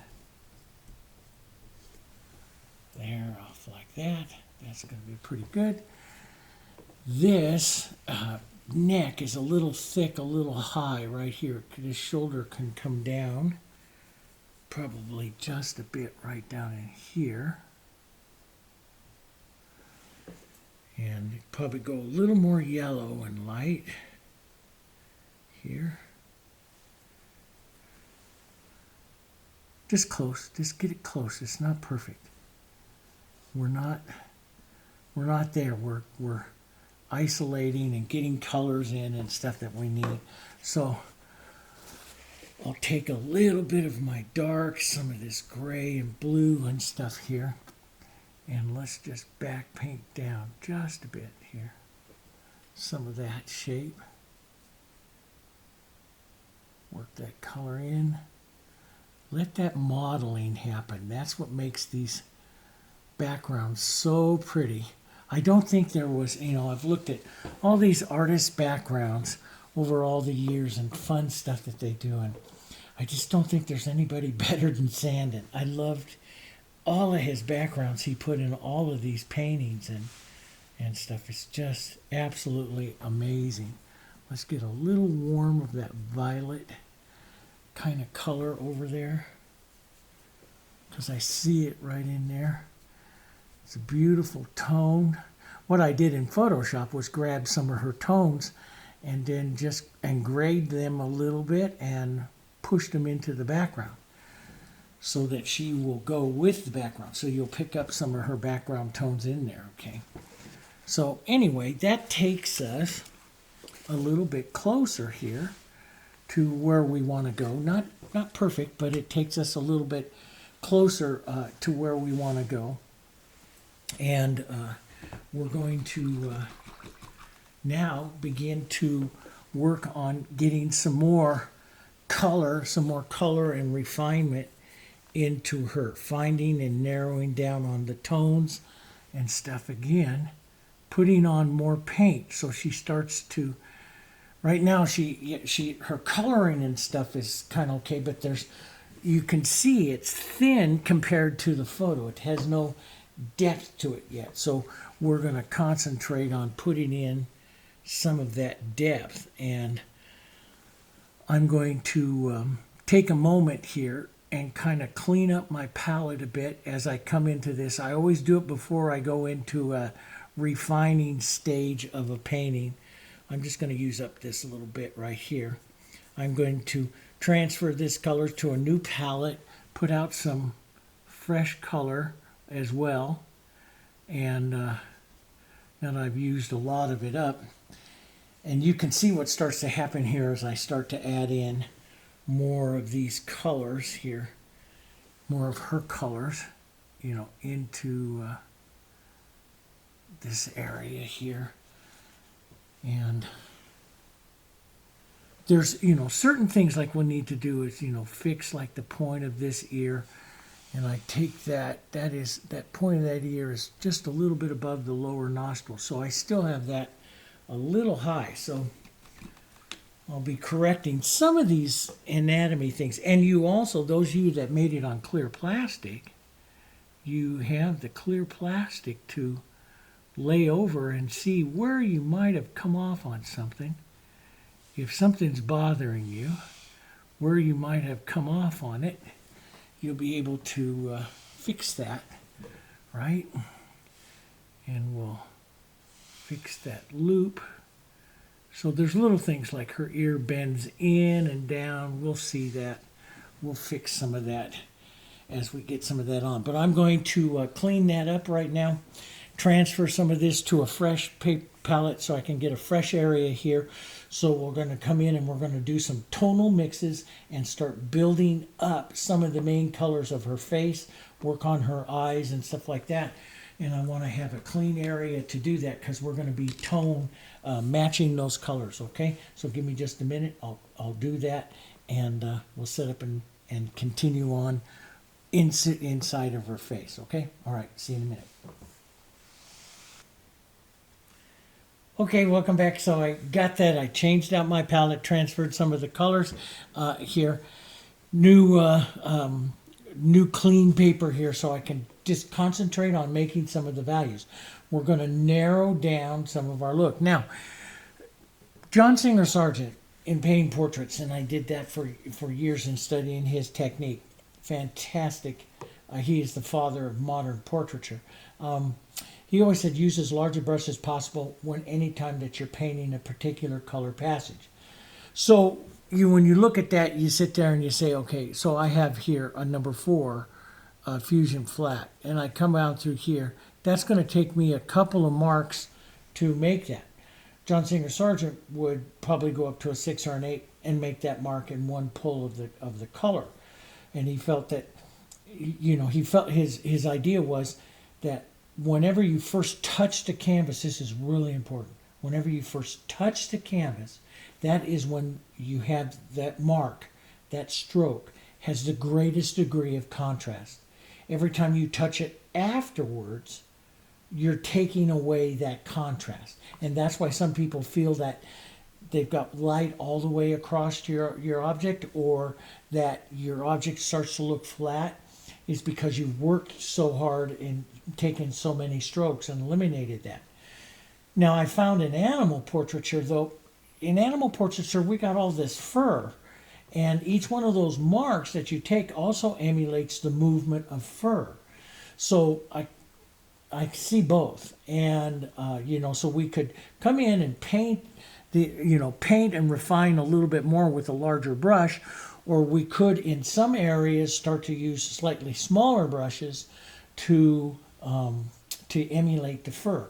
So what I came up with several years ago as I started to paint some of the portraiture, especially and I started it on this German Shepherd, was to paint with around the face and stuff with a slightly smaller brush, and through the rest of the body with a larger brush, putting in larger marks and keeping more of the movement and stuff of the tones, more brush marks and stuff in and around the face. So I'm going to start there. So I'll start with slightly smaller brushes, maybe 2 or 3 marks to put in a passage of color, but then I will go a little bit larger as I move out into the body. Does that make sense?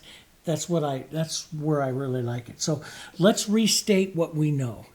I'm going to take some white, and I'm going to use open medium here with this. Some white, some of my warm neutral, some of my yellow, and a little bit of burnt sienna here. And then I'm going to really lighten it up. I'm going to go in, that area in there is like a value 9. So I'll go right up to a value, at least a value 9 here. And let's be a little bit careful, and let's put that light mark in. I can tone it just a touch here. And I use if I have to, I want to keep it kind of clean around this nose here, because That's going to be really important for the depth of her. Drop this down, and then her jowl line comes out a bit. So we'll come out just a bit here, and out and down. Let's just move that in. Now, so that's that main mark, and I stroked it a little bit too much because I was correcting my line. And I don't like to do that too much, but at least I'll have it. I may, you know, so what it tells me is I got to come back in with another mark and start to fix that up. Now, so you have a light tone, you have a dark tone. This is a half tone in there. So I just started to put that half tone in there, but we need to refine that half tone again a little bit more. And this is a beautiful half tone.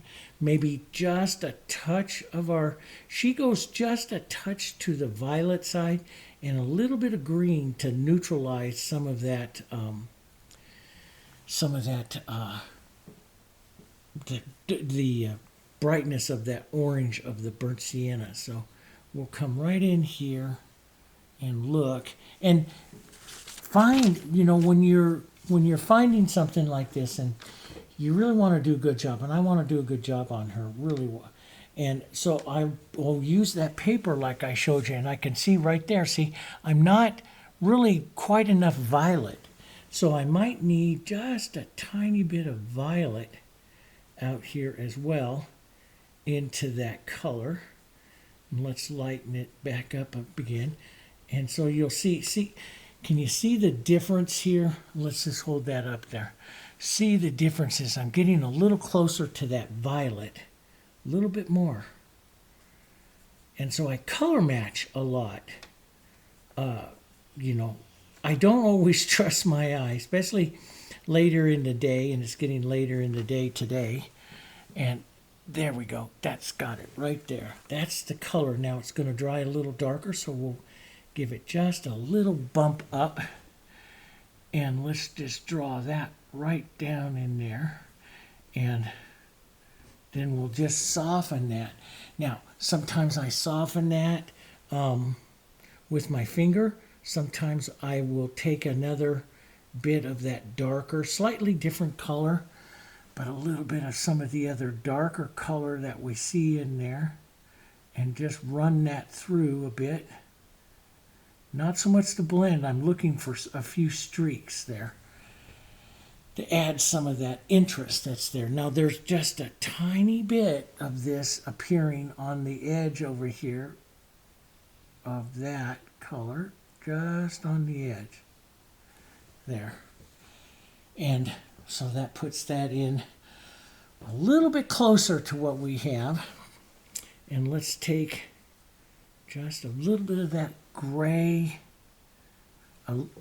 So you have the lower lip here, which is going to be dark. We'll put that in. We'll take some of that dark, a little more burnt sienna in it, and we'll put the lower lip right in here of this dark.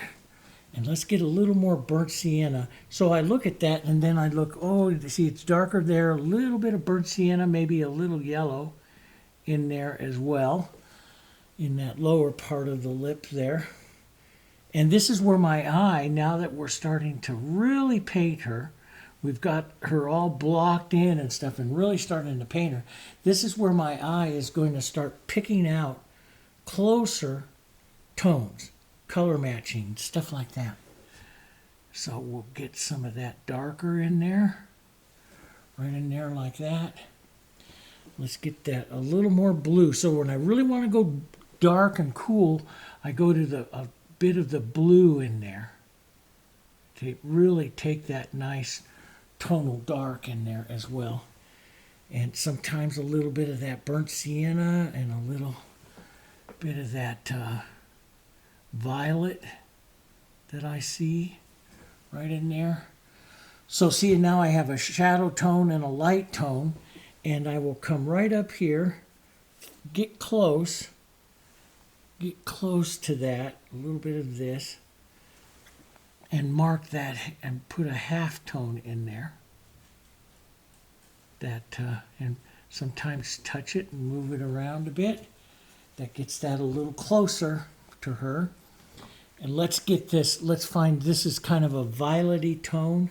It's real close to this one, but it has, if you look at that, so that's this tone I had here. It's a little bit more violet tone. Mine's a little bit too blue. So it's just a little bit more violet. This is, you know, as a colorist, all my life I've been a colorist. I've loved making colors, building colors, color systems, paint for paint companies and stuff. And I just love the finite details of these little colors. And this is why I say this step for, you know, I'm 2 hours into the painting now. My eye is becoming adjusted and starting to see more differences in tones in her, because I've been staring at her not only for her 9 years, but I've been staring at her portrait here for a while. And so for a few hours here, and I can start to pick out the tones. I won't see all of it. As a matter of fact, some of you, this is the way this works, some of you may be seeing it on the TV up really big or something, and you're going, Dave, that's the wrong color in there, you know, and that's okay, you know. I will narrow down and get that. Hopefully, I will find it before we, you know, do the final video. There's some that I hadn't, and, you know, but it's still a beautiful portrait. By the time it's done, it's still a beautiful animal portrait. So, you know, and they're a lot of fun. They're a lot of fun. So we'll just put that nice warmth in there. Seal that up. We'll push this a little softer across there. Now, you know, sometimes I'll leave those very rough because that's the, you know, the look that I want on a furry animal. Sometimes I'll smooth it down. She's a short hair. She's a yellow lab, short hair, so she's a little smoother. But you can see how that area starts to develop in there. That's what I'm looking at now. And this is going to dry up. You can add some open medium here, and it's going to, you know, you can keep it wet. But I'm a tone painter. I don't mind making that tone again, because I'll make it slightly different the next time. And that's beautiful. That's going to give beautiful look to our painting here by having a slightly different tone. Let's go a little more blue, a little more violet here, a little dark. Let's add some open medium to it. Let's get that nice dark right in here, and a little more dark right down in here. Needs to be a little bit more burnt sienna reddish, maybe burnt sienna, a little red violet. Keep it that, yeah, that's pretty. And we'll keep some of that in there. And yet these are important lines to get correct right in here, because this is giving her expression. So we do want to make sure we get those pretty accurate. And if you need to, lay your plastic over it so that you see it there. But we need to get it pretty accurate. Every little thing, like there's a little tiny rise right here. Right there. Maybe not quite that big, but right there. Little tiny rise right there that helps on her expression. And that's the kind of thing that I'm looking for. We'll take some of that color, some open medium here. And let's just drop a little bit of that right across. You can add more open medium as you go across there. Let's just add a little bit of color right there. Such a pretty... Oh, I love this little girl. She's been my buddy for 9 years. We've done everything together. She and her sister and I, so yes. Her sister actually belonged to my son, and during COVID and stuff, we had some illnesses and stuff in the family, and they couldn't keep her in the family, and so I took care of her sister also and Kipper for a year. And after 1 year, and after all the medical issues were solved, I said, you can't have her back. And so I kept her. So I have she and her sister together now. I said, you have to get another dog. She and we were having way too much fun together, which they saw and agreed to. So, yeah. But anyway, you see this refinement, right? We see this this coming down, and I'll need to make a little more darkness right there. I need a little bit more dark violet. And I'm going, normally I just take it a stage closer and then we're going to do it again closer. But I'm seeing a lot right now. Today's a good day. I'm seeing a lot. Let's get that fulcrum in there too.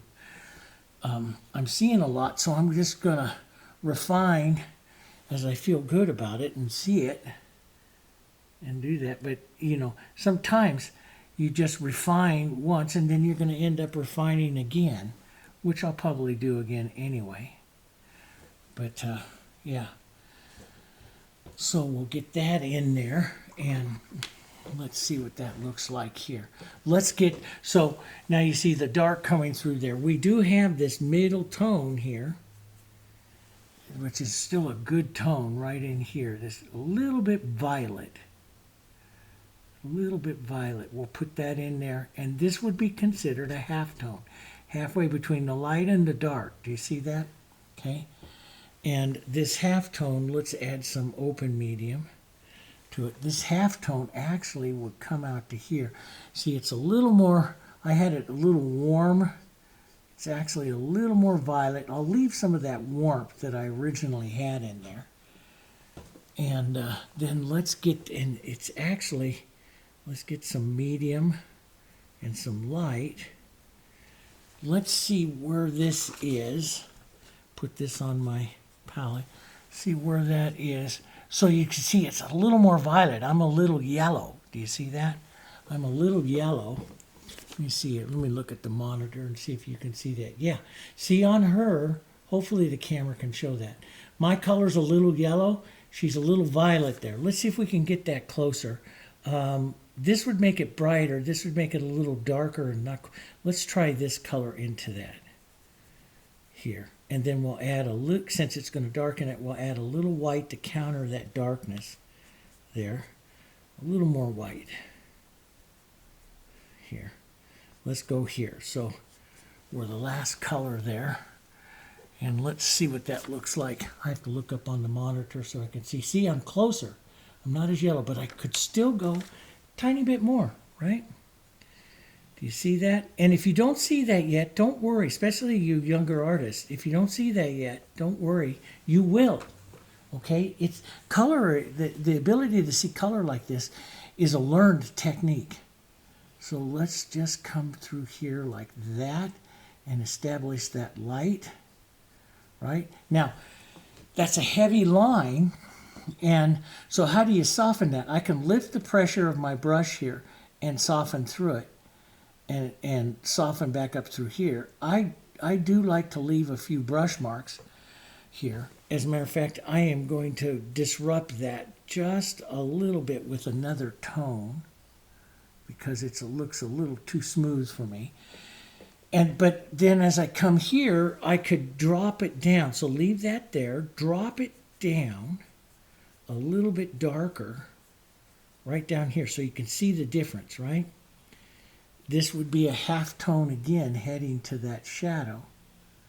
You can see the difference there between where I was and there. And by doing that, I don't have to make as many marks. And I can leave a little bit of roughness there in her jowl line if I wanted to. There like that. But as you can see, I can get that. Now, we can use this onto the other side. But in doing so right here, I lost a little bit of that light. Do you see that? I lost a little bit of it. That halftone softened a little more than what I wanted. So I just come back down and I apply the light stroke again. Maybe lift the pressure a little bit and leave some of those marks because that's the interest in the face. And I can even lighten and warm just a bit here, slightly different. This is called, so I've got about the same value, but I'm going to apply just a little bit of warmth into that. This is what we call the broken color. So I'll come back in here and just break that up with a little bit of the warmth here. And that is considered a broken color. And I don't know if the camera can pick that up, but it's getting some really nice, especially up here. See how this right here, see that? Compared to here. Do you see that as, especially the mark I made 2 days ago, that's a little bit more yellow, then that's a little bit more violet. So I can take this little bit more yellow, warmer, just a tiny bit, and we can restate that warm yellow right there, a little bit more. Now, that is really very close to the color she has on the top of her nose, right there. But I can take some open medium down here, make these colors, transitional tones down here, more transparent, and just lightly go over some of this area, adding a few brush marks into her there and add more interest into her face there. Does that make sense? And there's little marks, like there's little marks that she has right up in here, and we'll add some of that, some of the darks, and she's a little more violet into her shadow than I showed there, so we can adjust some of that, but I'm gonna put a little more violet right there, carry that across there a bit. I'll look for that. This is that little halftone color that I just had. I'll tap a little bit along the lips to give her some of that interest there, and some up the fulcrum here, just a bit there. But we can take some of the darker color, burnt sienna, a little blue, a little violet, some of the deeper, darker color here that we have, and just using the corner of your small brush, just tap some of that through for detail. And it's a lot of detail to show now, but sometimes when the color's really wet like that, and you know, you're feeling good about her work in an area, I'll go ahead and add it just because it adds that interest that's in there. See? Just like that. Okay? So you can see the refining of these tones, right? The refining of it. And so, and we'll wait till this dries down, because it's going to dry down. Oh, jeez. Just touched it with my dirty finger, and I get the opportunity to restate that little light right in there again. But it never bothers me, guys. It really doesn't, because each time I do that, little marks, she gets more interest, and she gets better looking with that, with more interest, right? So we're working off that. We got to work the nose. Let's build up. Let me just show you what it's going to look like in building up like an area here on the side of her face. And so I'll find that tone, kind of yellow, orangish tone, and we have some white, maybe some of this neutral, because this neutral is a wonderful toner for the color. And it could be a little more yellow and orangish, probably a bit too much. And I always like to find that color. Let's find it here pretty close and see how close we are to it. A little dark, right? So a little lighter, a little more yellow. That's what I saw in that color. And let me tell you, yeah, it may seem like a pain to do this, but I taught this one Dutch floral in the master floral class that I have online, and we did this with an old Dutch painting, and you can get an exact copy of it. That's pretty darn close. See that color that's right in front of her ear there? Pretty darn close. It's a little bit more orange, so we could add just a touch here. That's good. Let's put that in. This is the side here that's going to come down, right down, and come all the way down to here. So you can see how much lighter this is this time on her face. And I'm going to soften that edge here for that mark, right? You can see that mark there. And then it goes into that lighter yellow. So we go right up here. Let's go a little lighter, a little more yellow, right? And it has just a touch of that violet in it here. We're lighter and yellow. That's pretty close. A little bit more violet. Just a touch. You'd be surprised how much actual violet's in her. And we'll push that on here. Not enough difference between the tones. So you see they're very close. There's a fly that wants to get in here. That usually means the dogs went outside and opened the door and left it open, and they letting in the flies of summer here. So we'll go a little lighter with that mark. There we go. It's a little better. And see, I'll leave some of those other smaller stutter marks that you kind of see there. Let's darken this one down. A little more yellow, a little more burnt sienna. Let's get that right down in front of her eye there again. Right in there. And that could go a little bit darker. So you see how I go through these tones. And I used to, for years, when painting like this, I would paint base coat, shadow, highlight. The decorative painting way, base coat, shadow, highlight. But, you know, sometimes I'll start out shadow, sometimes I'll start out light or halftones. It all depends on, and I heard one portrait painter say it, and it's really very true. It depends on what your portrait needs. You know, you're slowly reviving or working the colors with more and more and more details, and it depends on what it needs. What does your portrait need at that time? So now I'll come in here and we'll get just a little more violet to that. So here's this nice violet. Let's grab just a bit of our burnt sienna right here and some white and some neutral. This is making our lighter, more violet colors. And so we have more violet here, some open medium in this, keeps it really nice. Let's see. I believe this is going to be pretty close, probably a little dark. I dropped my paper here. Probably a little dark here. Let's see where we are. A little dark. Let's add a little light to that and a little bit more violet here. Let's see where we are now. Oh, really close. Really, really, really close. Probably dry, a little darker, so we'll probably be okay.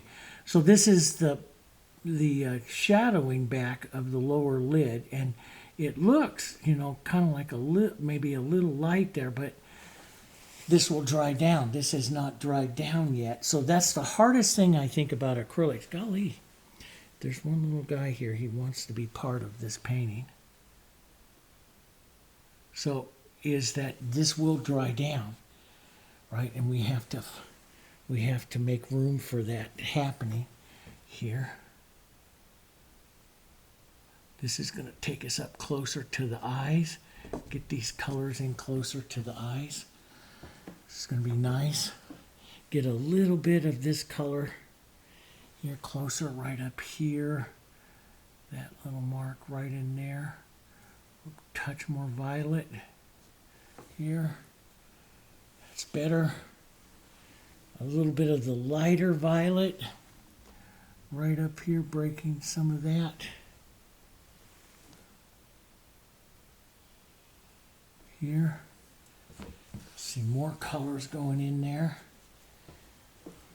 Yeah, and I love that kind of warm, almost, you know, these are almost like peachy colors here.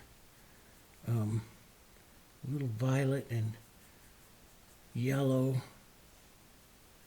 almost like a peachy color. Let's add a little light, and I love to add the warm neutral because that helps take away a bit of the intensity of it. Let's see where we are. I'm looking up above the eye. Let's see where we are. That's pretty close. It's a little dark.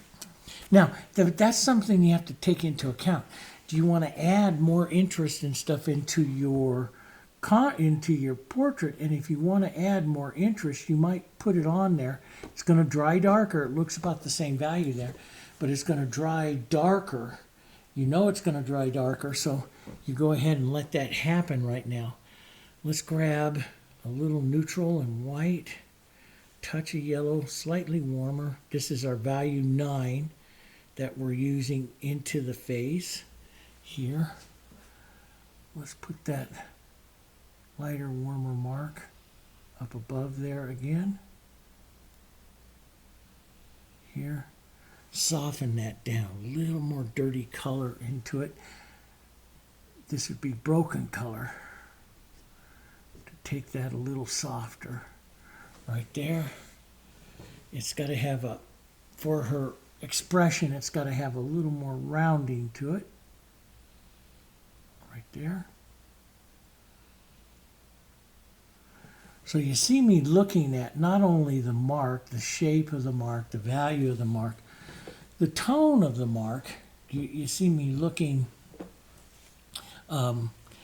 into the, the position of it, the amount, the thickness of it. I'm going to lighten that area there just a touch. Right there. Because it could go in there just a bit. And so here I know that looks really light up there, guys, but it's going to dry down. Like I say, that's the hardest thing about painting with acrylics. And I've learned over time, let it dry down, because we can always adjust it a little bit. See where you are, because you can always adjust it a little bit, right? And we'll just push a little bit of a little bit of it right in there into her eye. We'll adjust that. A bit of that mark right up here. Right up in here. Right. Let's get that light.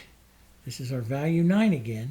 Some open medium. And isn't it amazing, because we put that on almost as a 9 here a couple days ago when I did that.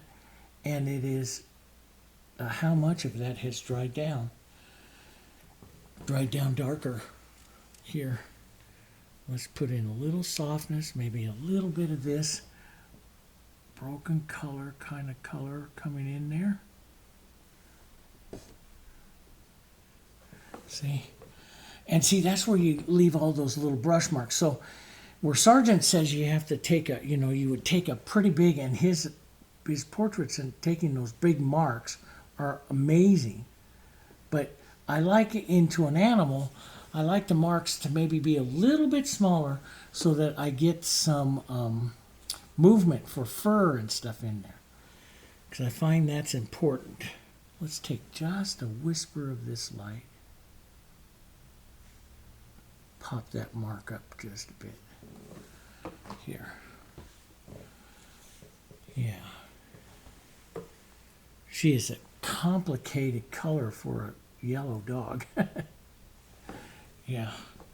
But I just love that, the analyzing of it and stuff. So now when you come back, so I'm going to put a little extender in this brush and set it aside here for a bit. We'll come back with our softer little synthetic. Let's get some of that burnt sienna and diarylide, some open medium, and we'll use this almost like a little glaze here, right down, and get that glowy part of the eye back in there. So we'll get that back in there, maybe a little more burnt sienna to that inside line, a little darker here, right in there. Let's go ahead and add some of that back in here. Get that in there. Closer. Here. And some of that mark or two of that dark here. And that dark is the burnt sienna and a little blue. A little bit of blue, sometimes a little green, a little violet, just that's all broken color, right? Change it up, change it up. Yep. There. Try not to breathe as we add those. Get that roundness up there again. Starts to clean up some of that eye.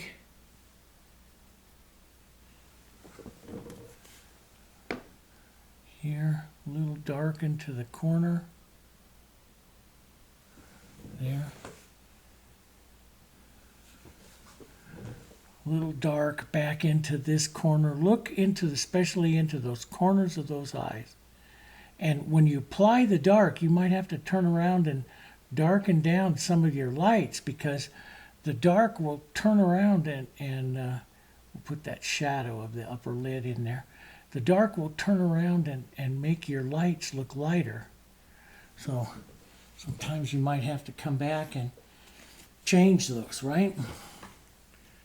Let's grab some of that dark right in here. We know it goes into the nostril here. Right in there. And little marks. As this is where I really like the synthetic. This is a soft, the synthetic is a little more harsh than the fusion, which is softer, and the synthetic springs more with your hand. So it's a great brush for like drawing. And so I use this color like this, almost like a brush drawing within the painting, refining the marks and drawing shapes. And so a brush like the synthetic that springs with your hand really fast is better for drawing, which is what I'm doing. Okay, so I'll take a little bit of this dark and burnt sienna, see here, and I'll use it in, a lot of times I use it like I'll thin it out here, rise up onto it so it's thin, push a little harder right here so I get that cast shadow from that ear right there as we start that. So I use it to help draw in some areas of color there, right?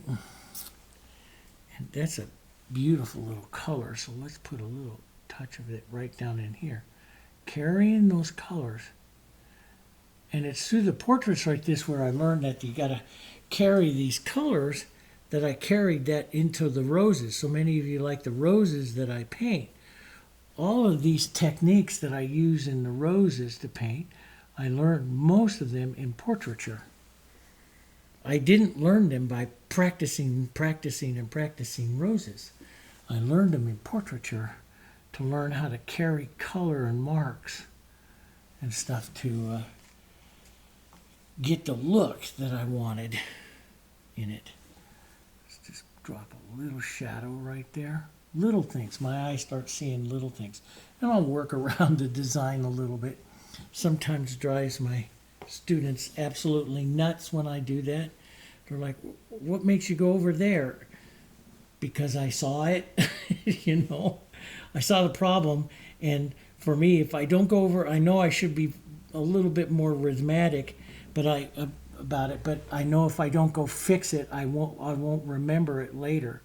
So I go over and fix it now here, and then we can always come back and add more and refine and stuff. But I work around the painting quite a bit, around the painting. And let's get this cooler color right up there. Some of this drawing, some of this color up here.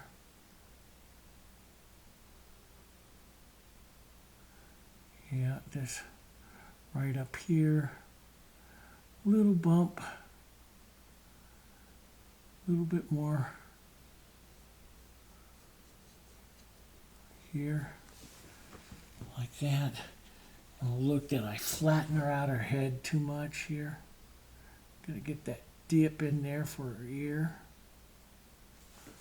So, but that's what I'm going to do and work some of these colors. So I'll look at this violet, which is really a pretty color here. I'll restate some of that violet right in there. Working around through it. Where do I see it? Change it up a little bit. Change the tone a little bit.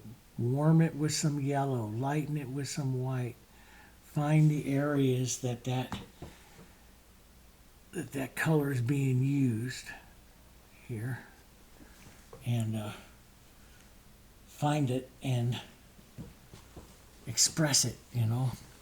Let's clean this out for a second, and I'll use the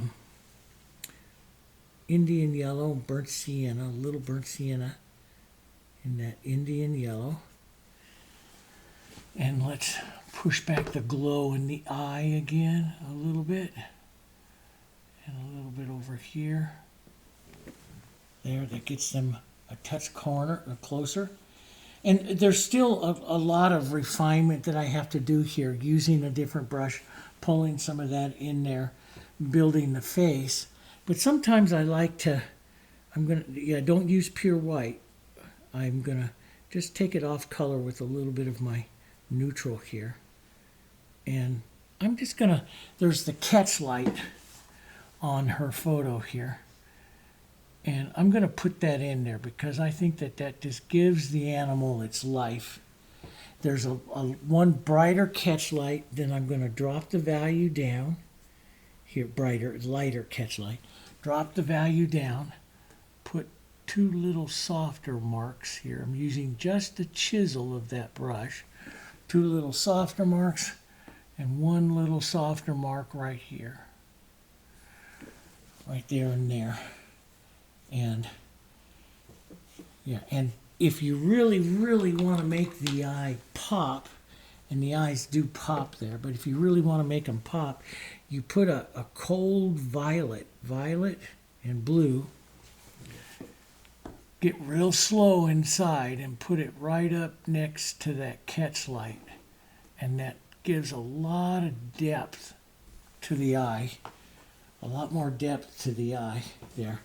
Now we've got a long ways to go, but she starts to sing a little bit more to you, doesn't she? Yeah, I think so. So I'm going to, so there's a lot of that I have to do, and so, but sometimes I like to go back. Let's go back with a slightly larger brush. This is my number 10, and revisit some of the tones in the top of her forehead. So lighter yellowy kind of tones here, following the contours here, pulling some of that down, following her contours here. It's a little, this could be that little darker here. I love that bigger mark right there. And I like to use thicker paint, open medium. And let's get these. These are, I'm a little warm here, so I'm cooling it just a bit here. Cooling that down just a bit here. A little bit lighter right here.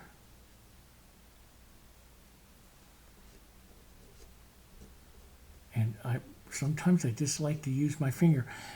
If you're painting in oils or something, don't touch it with your hands, by all means. You can use just a smaller brush to manipulate the tones together. You shouldn't touch it though. So there. And let's grab some open medium, come down a little darker down here, and use this. Pull some of those other tones down. See, she's getting more paint. Does that make sense? She's getting more paint. Let's just get that that down here. There we go.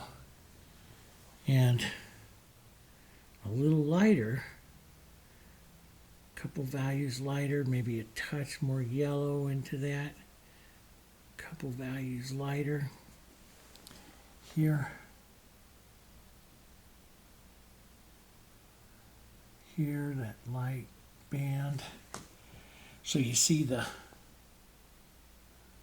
marks of her, basically it's her anatomy here, and this is the part going down the center of her head there.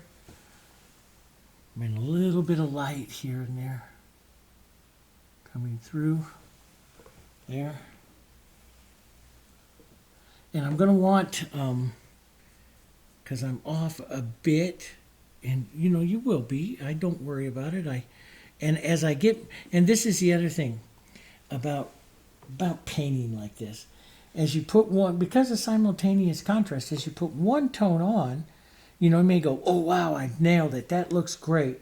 Then you put another tone on there and you go, that's not right anymore.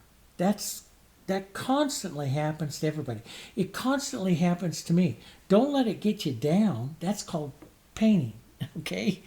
And it's simultaneous contrast. And you slowly refine it till you get closer to what it is that you want, right? That's our job.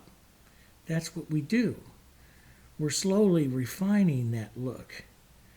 So I'm going to refine this yet again. A little more blue, a little more gray here. Right down here. And I may take it too dark and have to redo it here. But that's okay. I'm just going to get it a little closer. A little bit more dark. And sometimes, you know, I start painting the painting here for contrast that I want. For the contrast in a painting that I want, and I will stop color matching as much and just start painting maybe a little more light dark than what I see in the photo, and I'm starting to take it the way I want it. Does that make sense? Okay, so she has that little yellowish glow right up here too, which is coming from Photoshop.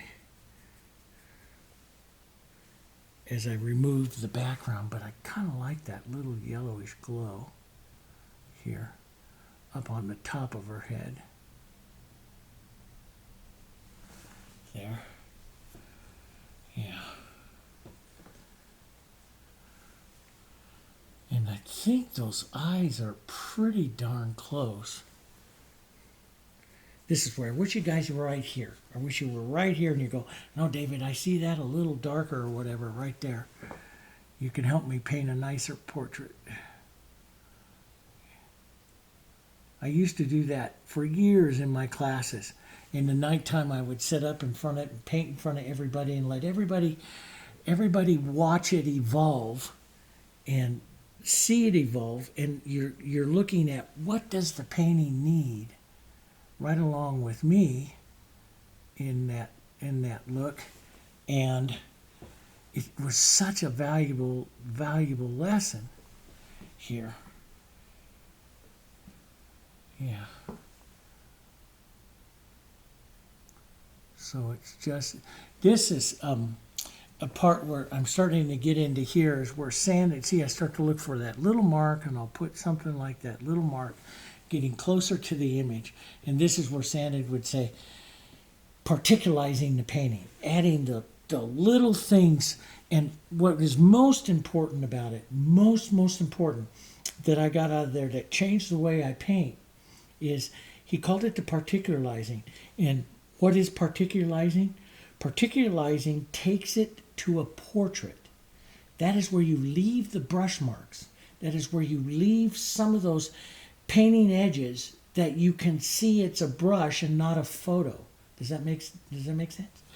Yeah. And so that's what he called the particularizing, and that's what I will be doing throughout the painting here, taking her into the portrait. that I want her to be. So I'll put some of this. Let's go back up and put that little rise. She rises, her ears just rise up beautifully. Always, all the time. She's always inquisitive. And we'll put a little lighter value that we see dragging down from the front right there, down.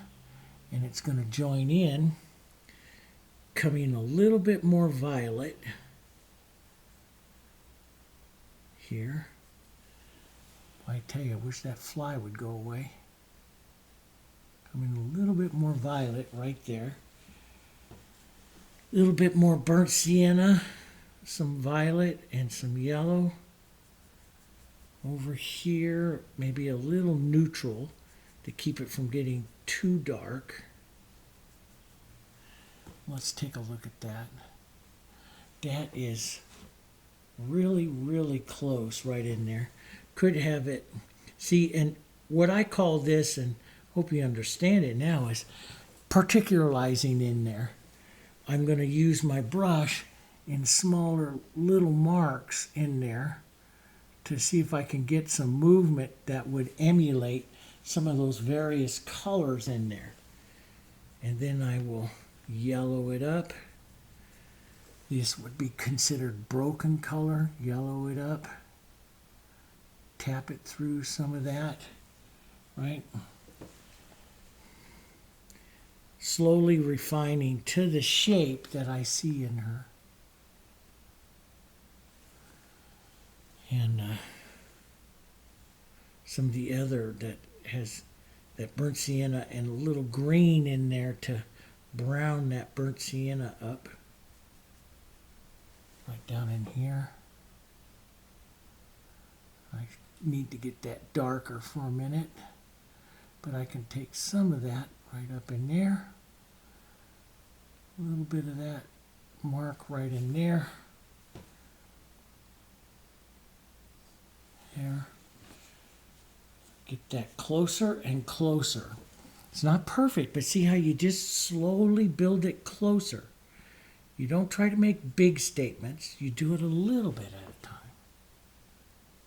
Let's get some of that lighter plane there, the flat plane of the ear into the light.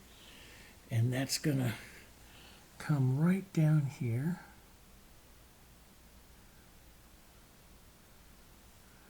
Right down in there.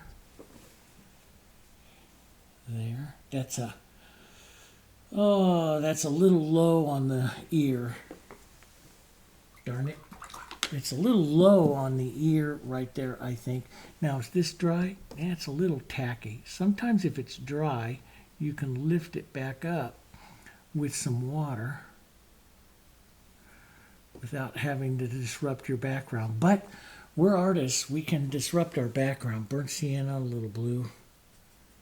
We can take a little bit of our dark. Let's add a touch of extender to that. And let's just be careful and set that mark in there. Right up into her base a bit. Right up here and back out. We can use that to correct the ear. So when I do something like this, there's all kinds of ways. And when I teach portraits, if I'm teaching a sanding technique or something like that, I'll teach you those particular techniques. This is the way that I've taken sanding and Sargent and, all of these Bucaro and all of these that, Green, all of these guys that I've studied. And I kind of come up with this way with acrylics that I really like in the painting. A little too pointed there. That I really like in the painting, and I kind of do my thing with it. This is one that I like. But, we're all different, right? And that's the beautiful thing of it. Some of my students have been painting with me for a very long time. They have their own way, and it's magnificent. And they violate my rule all the time. My rule is I'll teach you everything I know, but don't paint better than me. I'm very sensitive, right? No, I love it. I love for you guys to excel and I love it when you write me and you say, wow, I sold this. This is, to me, that's the greatest joy, is that means I was able to teach you. So see, that's refining and coming closer. Not enough yet, but I'm coming closer to it. Finding those little dark and light passages, putting in a little bit of interest in there. That lighter and that yellow has to go a little bigger here. Maybe not quite so yellow there, Davis. Get some neutral in that. That has to, got that a little big, so we'll take some of that a little wider, a little lighter here. A little straighter right there.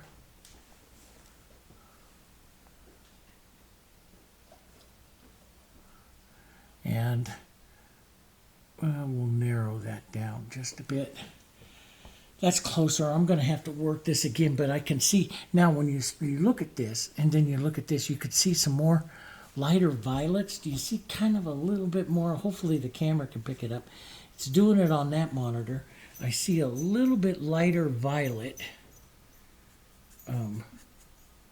right up here. And we'll put that right in there. Maybe take that a little closer.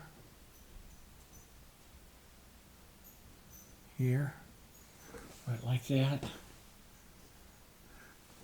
And I can, so you can see it's a little more violet. It gets a little closer there to what's happening right there. Maybe a little touch of that right there. Here. Right in there. Yeah, that's a little closer to that, but I still have some other little refinements. And the other thing too is, you come back after a few hours or even tomorrow morning, you look at it again, you'll see something a little different. I'm just going to put a little more burnt sienna right up here. Now that's going to be burnt sienna with a touch of blue. That's too thin there. Let's get a little touch of blue, which helps gray it and darken it just a bit more. That's better in there. Better coloring right there. And let's get that a little bit more.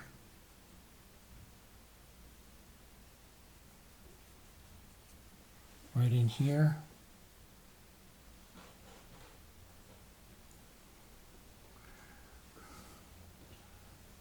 Down here.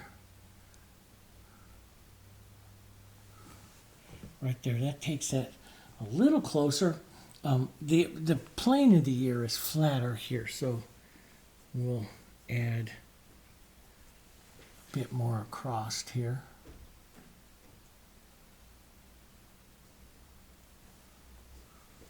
There, like that. So that softens that out, and her ears are big and wide and flat there, so it's we just put in a little wider plane. So that means your brush moves up and down, and that puts in the plane, a wider plane there of the ear, the flat part of the ear there. But that's going to take everything a little closer. Let me get a little bit more yellow up here, right up here, and light here. So hopefully this will give you a good idea, and I'm going to go through her face here like this, just putting in some of these marks and stuff that you see here, and reworking some of these areas again. So I will come right up above the eye. So I have that violet. That violet's really a pretty violet. Let's get this, some extender into, some open medium into it. Oh, that's a pretty violet. So it's taking that ear color right down over here. which is great. And then it warms in yellow. So see it right here. And then it warms in yellows right there. So we'll grab some burnt sienna, blue, some yellow. That'll be the base. Add some open medium and stuff to it there. We'll come right up here and use that into the yellow. Add some open medium. Right, we'll lighten that up. Maybe a little bit of our medium, our neutral, which helps tone it down so it's not quite so bright. And let's take a look at that. That's real close. Let's put some of that warmth in there. Now let's darken it down a bit. Go this way a little darker. Right there. That's good. Now let's get that other darker mark in here, which is really almost right there. Let's get some Diarylide. I love the Diarylide in it because it's more of a translucent color compared to the yellow oxide. And it could have a little bit more brown look to it, which is burnt sienna, a touch of green or a touch of blue, or if you don't know, touch both. And let's try that. That is a better color right there. And we'll just lift up a bit here to hit that side here. And we'll leave that right in there. That's pretty color. That's also showing up right down here, inner jowl. Right down there. And even though we don't see it completely in some of these areas, let's put it to move the color. I'm a big advocate of moving color, so even though you may not see it completely, I'll use it in other areas to move the color.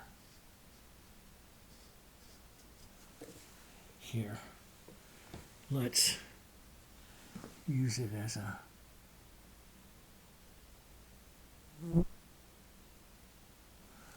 there's a little bit of the shaping of the face there. A little lighter color right on the edge. Nice little half tones. There. Help that. Sometimes I leave that rough, even though it's a little different shape over there, I leave it because it just adds so much to it. There we go. Now, see, that was kind of a bad mark because, see, it turned her jowl in instead of turning it out. So let's round that just a bit more. There we go. See, the smallest little, as you get down like this, the smallest little marks make a difference in everything we do here now.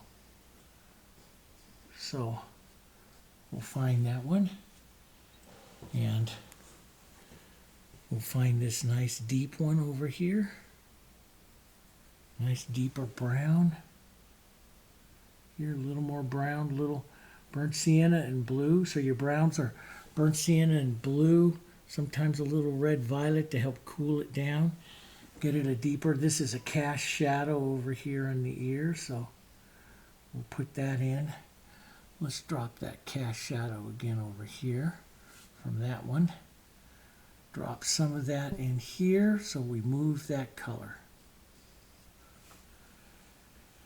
Move that color and a little darker here. There. Let's add some of that dark. So see, this is now this ear up here, the painting of this ear is really weak here because the color is so thin. But, you know, when we first started, it looked pretty good, but not now. So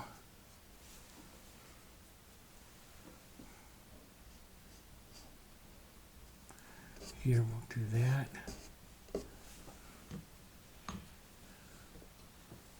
And then we'll add some more of our lighter value, burnt sienna, yellow, a little bit of white, tone it down with a touch of the neutral. That's a good base warm color for her. Yep. Take some of that up here. Right up there.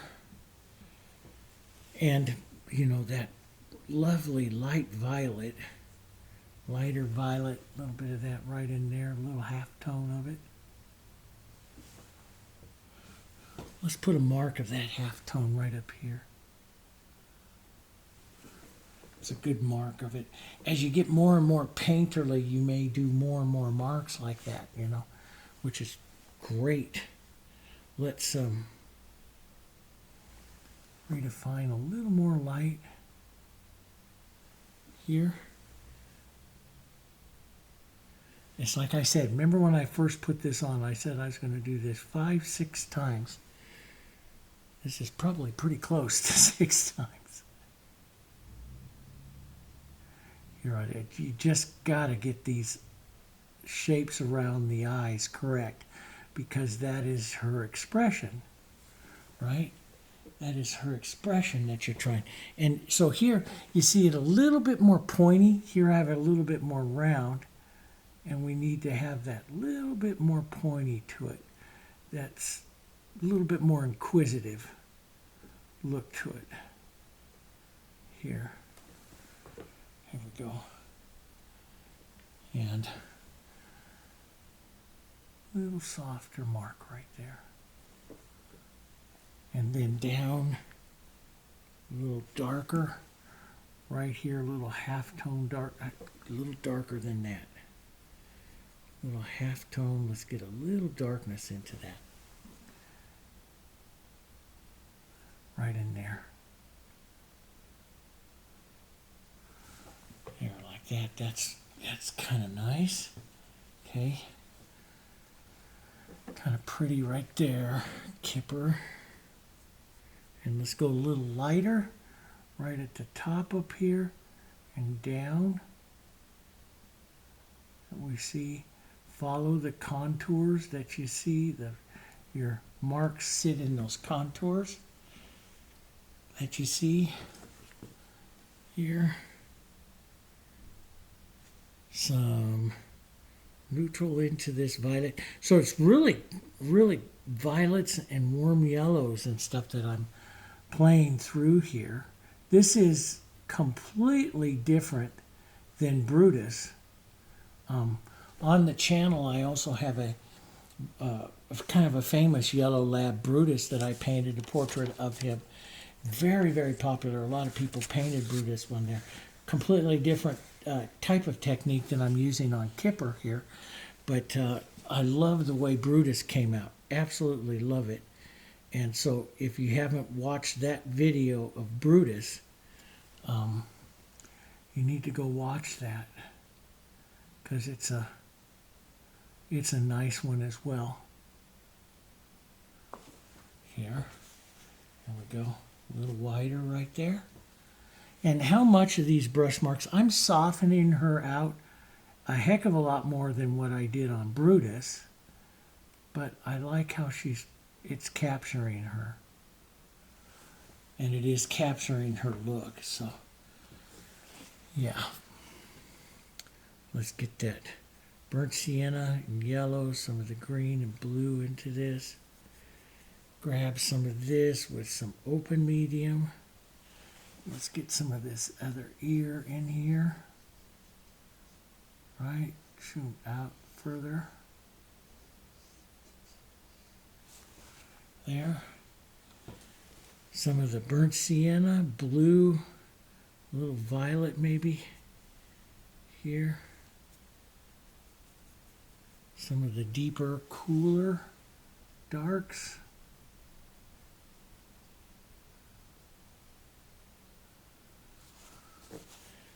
And it has that little bit of glow there. That's actually from Photoshop, but I like it, so I'm going to add just a little bit of glow. There. Look to those marks here.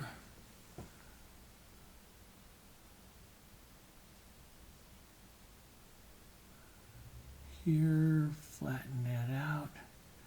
There.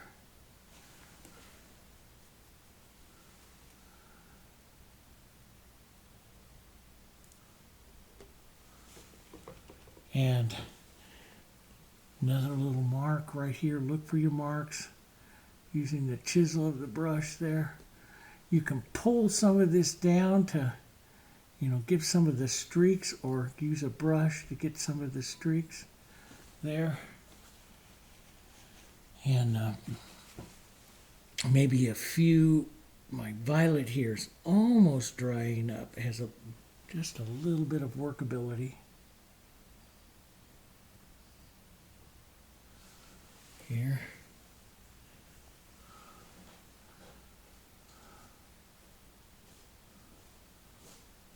Right in there.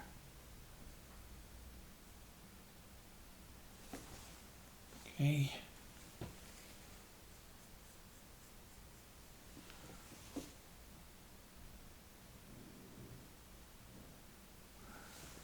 Yeah, that's kind of neat. I got a little point there in her ear. I'll straighten that because it rounds more than that.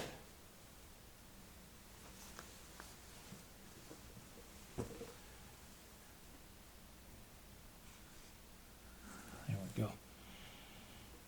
Yeah. So I want that little light out here. Kind of neat, but just as long as it doesn't detract from her. I want to get some more light width into that ear. It's not as wide as the reference there, so a little lighter, the violet here. Stroke this, that might be just a touch light. Let's do that again. A little bit darker.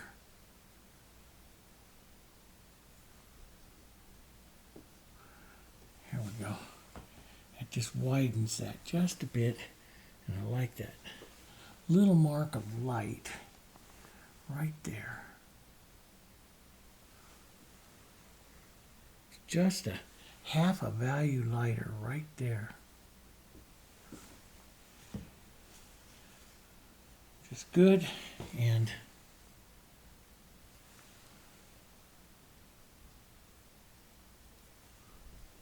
here we go. So that's it. So I still have to work half tones down in through here, softer tones.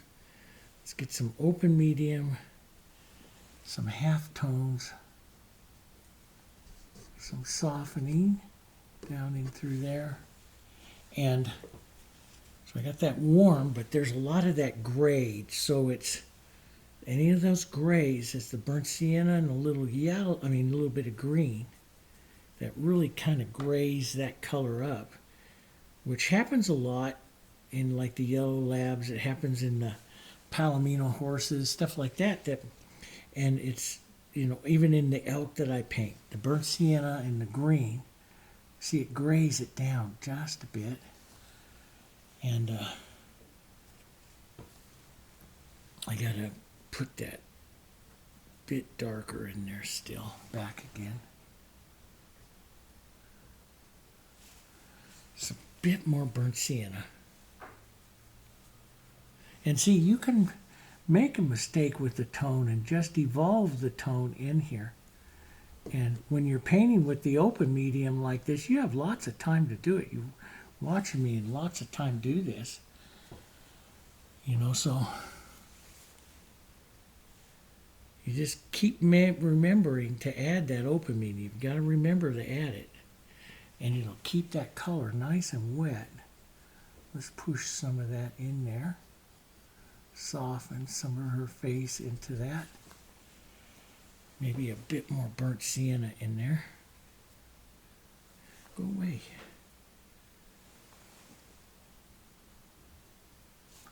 A little bit too bright. A little bit green.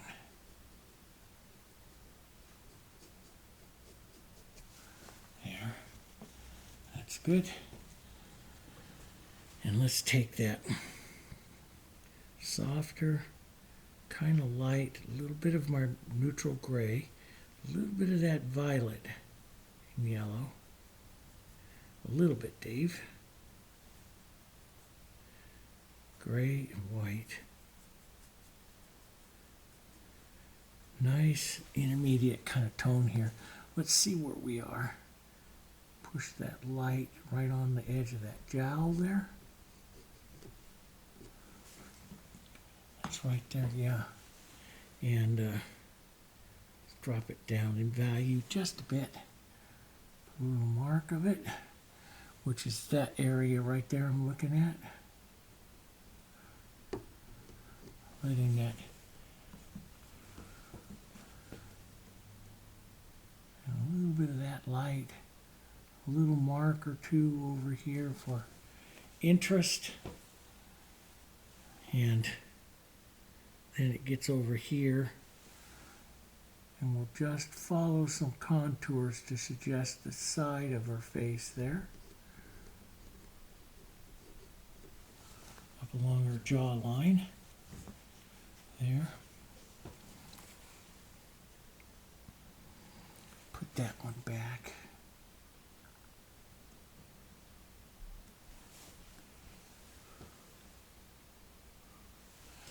Some of that back here. There. And so we set some of that violet in here. I can break that up. So I'm going to thin this color out. Let's just grab a little bit of this really thin blue, green, and burnt sienna. Really thin. Just to break up through there a bit of that color. And I need to deepen this just a bit right there. Here. Side plane here, let's go a little lighter. This side, this is important because this turns her head. So we stroke down at this angle. Always follow those contours. See if you can see the contours, which way the fur is going, so you see that contour of it. And then we'll go back up here with our light right into these violets. Open medium, work that in. This is a light violet. That's going to put in that cheek area right there. Leave a few brush marks. This adds interest to the face. So, and sometimes, like right now, I work it too much. But see how I like that slightly smaller brush in that area and leave some of those marks because it starts to look like fur. Now, as you come down here, straighten it down so it starts to follow her jowls down, right down there. And a little bit here. A little more shadow. Here.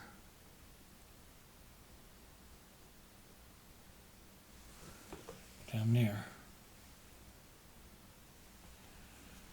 That's pretty good. Let's restate. I'll thin out if I'm just making small additions, especially as you get towards the end of an area, you're making small additions. I use extender to kind of thin the paint, so I'm using a small amount here to help paint that area. Small. There.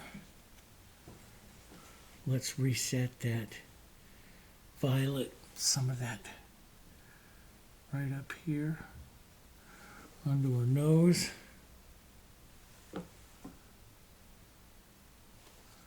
Here a little more light. Here. There we go. That looks pretty good. A little more that violet light in a... It's funny how you think you had it. I thought I had that, and now I see a little bit of a bigger lower lid there than what I saw a few moments ago. And then I need to soften that edge. I'll take a bit of that burnt sienna and diarylide right there. That did not work well. And I pushed that up and go to the eye there for a minute. Now all that is dry, so I'm just going to take a wet brush and lift it back off. One of the reasons I love acrylics, when you do make a mistake like that, you can clean it pretty darn easy, just like that. So now, boy, that almost pushed it in exactly the right spot. There.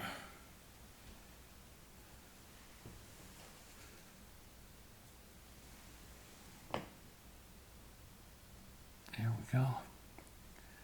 Little warmth here and there. Little warmth around the eyes. Little warmth.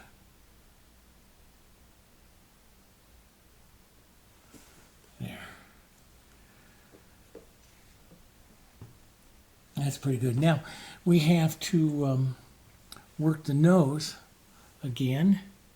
And that nose, let's get some of this burnt sienna and Diarylide Yellow, which helps get that nice warmy glow. Then we go right back. I'm going to go here back to my smaller little synthetic. I'm going to do some drawing with it. Go back to our violets, lighter violets. Set those in. See how much better it paints now that the under layer that we did the other day is dry. So it paints a lot easier. Here. Get a little burnt sienna and light right along the bridge here.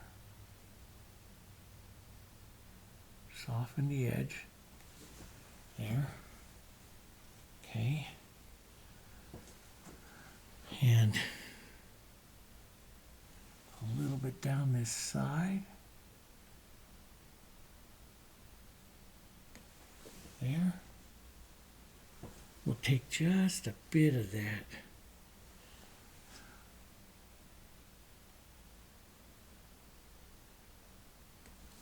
Here, that's a, could have, it's a violet, but it's that I put on there just a touch too light.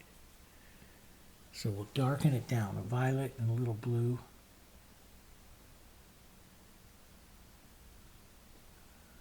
Back into some of that. And a little lighter half tone right here on the side of the nose. A little more violet. Violet and a touch of burnt sienna because it's not like pure violet. So some burnt sienna just to warm it a little bit.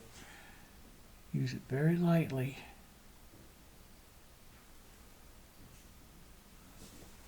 Right there. And there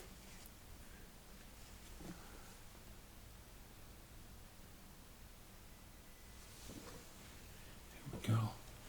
Maybe just a whisper of the light down here. So just a whisper. Down at the bottom there. That's starting to catch her a little bit more. She has catch lights, and you're always going to find those on the nose too. The nose is always a little bit wet, so it'll catch the light. And that's a little too light right there. Let's darken that down just a bit. And another one right here. There and there. Okay, and which means that that highlight up there can go a little bit lighter. Let's get some of that in there.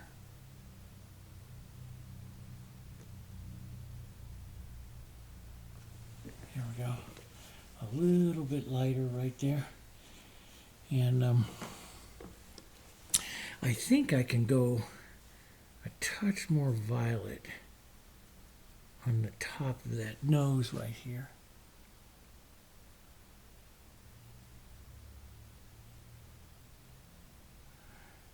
Don't breathe. Down the side there. That's getting that. Now, a little bit more drawing. A darker brown here. A little more drawing of that deeper shadow right there. And probably just a touch more. So blues, violets, burnt siennas. You could also change up, like if you're doing, really complicated type of portrait. One that I like is, instead of using the burnt sienna, use the red. Really warm. Let's put this deeper shadow right there. Here. And I took out just a bit too much light right there, so let's whisper that in. A little less paint. So if you're doing final detail, don't have too much paint in your brush. Let's round this up just a touch. There. Boy, that nose just comes off of there. Hi, Kipper.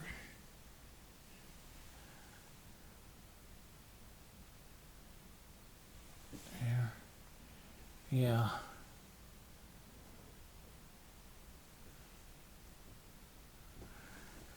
Here we go. That's good. And so then you can use this brush to break up, like some of this violet, some of the light that we have here, right in here, a little half tone. Just break up some of the solid nature of it, just smaller little marks. Let me get that lighter right there. Smaller little marks, because that light's got to come down this side and then picks up down the side of this nose there. And I can whisper a little bit of that. There. A little bit onto the tip here. There, like that. And I honestly think here, a little more white into the yellow or warmer. I could probably lighten this. It surprises me how many times as I go around and then like we identified this area here as one of the light areas in the painting. And how many times we have to actually come back and maybe hit it again, And this one little corner right here. Let's pick this up.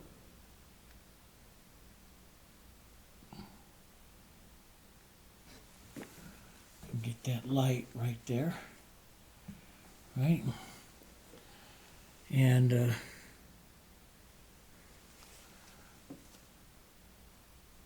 little bit here.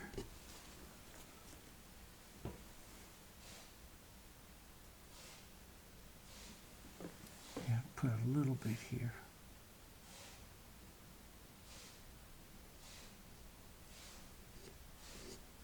Just little marks to help add just a touch more interest around that face. And this is what I say about using a smaller brush here, maybe a half a value lighter, and just adding some of those marks. Not so much that it, makes some of you that really like alla prima, yeah, like I do, yeah, you'll be happy with some of those rougher marks. But some of you that like a softer portrait, you may not want those rougher marks. So it's up to you. It's contrast, right? Just what we talked about. How much contrast you're going to have in those marks. But you see now, how many times have I painted that? And how much from the very beginning has that changed? And we're what, 3.5 hours or so into the painting. So, if that, no, not 3.5. What, just a little over 2.5? 2 hours, 45 minutes or so into the painting here. It's pretty good for that particular look. Now, I may want to increase that highlight on her nose just because we're increasing a little bit of the light everywhere else, so that nose could get it there. So, pretty happy with everything here. Overall, maybe a few little marks into a few areas here. You know, and this is what I love, is to set a few of these marks down with this brush, because this, remember what I said, Sandin, what he does in his portraits, such a beautiful portrait painter. You know, he does the particularizing, and that was so influential in everything I did, was like, I need to do that, and in adding just the little bits there. And I started that in landscapes and everything, that just started adding the, what I called the sparks to the landscapes. And some of you have made mention of that in you know, the comments on the videos. And yeah, it adds a bit. It adds quite a bit to it. The little marks of the portrait there. And yeah, it's, oh, I like her. And we'll get a little bit more here. We still have to work the lower body and then the final background and stuff, but I think as far as the face portrait and stuff, she's coming right along here. Let's work another line here. So I have a little more contrast right in here to the face, and I like that. And I think I'll leave that. I'm going to lighten this mark here again. It's drying down a little more than what I wanted. Get that line from the eye, because that helps her expression. Here. There we go.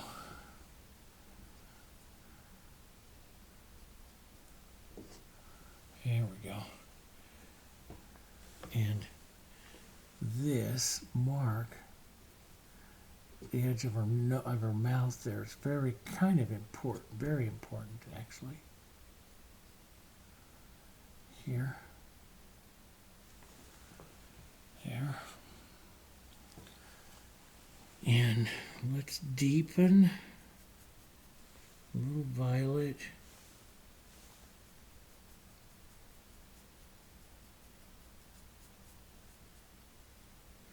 Little extender. When I want a smaller use of color, not a big change, but a smaller use of color, I reach over, grab the extender, because it thins the color out.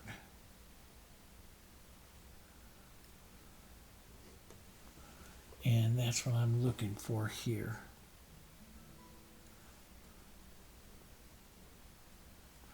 Just that little thinner mark. Thinner use of color.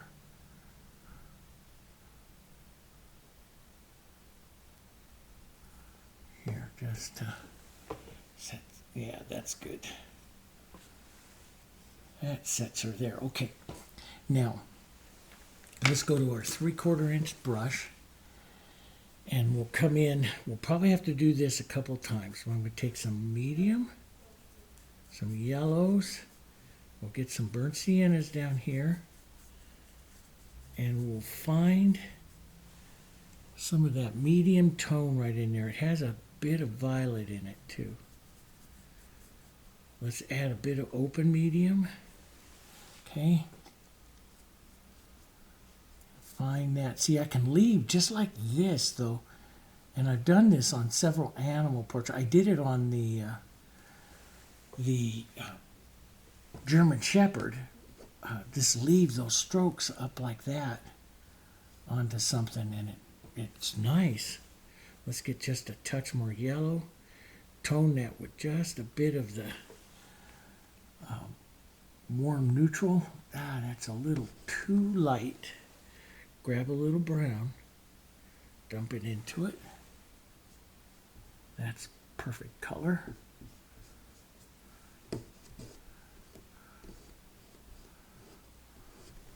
There. And see, you can just slide that like that over it, and it gives these beautiful brush marks to it. Now, so we have this would be the light tone, this is the shadow tone, this right in here is the half tone. So we half toned down a little more burnt sienna, a little green, a little blue, and some yellow there. Add some open medium to it. Find a softer little half tone, a little darker.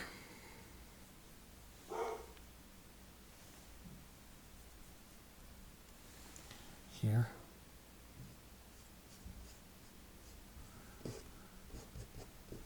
Down like that.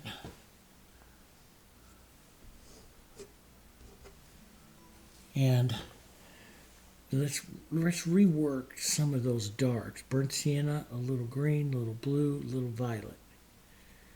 And some open medium into that.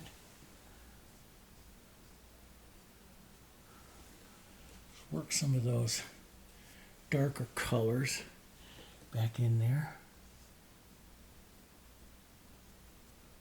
Some of that down here where we're going to put our collar.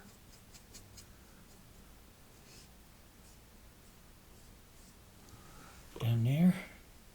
And you see, so, you know, before I put in that movement, now it's dry. And boy, I love this granulated look, especially when I use this open medium. It makes the color slippery. When I do portraits, I use a lot of what I call gelled extender. And I'm going to show you how to use that in another painting.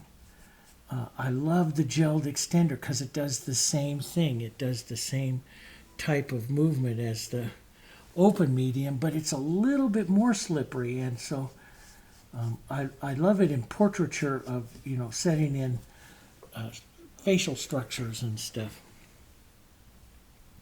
But let's add some of this medium tone here.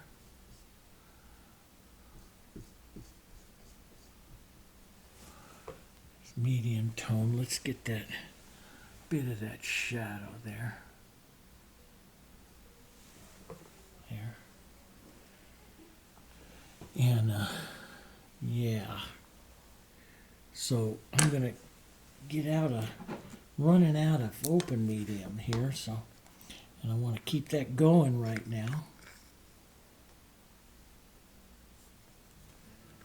And we'll do that.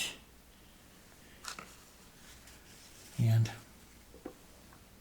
take some of this, add it up into this. So it makes a little bit transparency, right? Let's add a little bit of yellow and a little bit of our white. You could use also, if you don't want it to get too light, the warm neutral background. Let's come back and just work on some brush work. This is the brush calligraphy I love to do. Lots of open medium, so you get some translucency to this. Through like that. Darken it down a bit.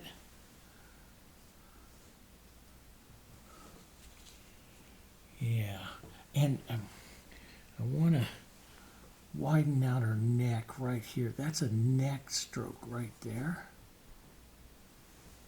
Right there. And then some of this is after where the color is going to come through. So we'll take and we'll blur that out too.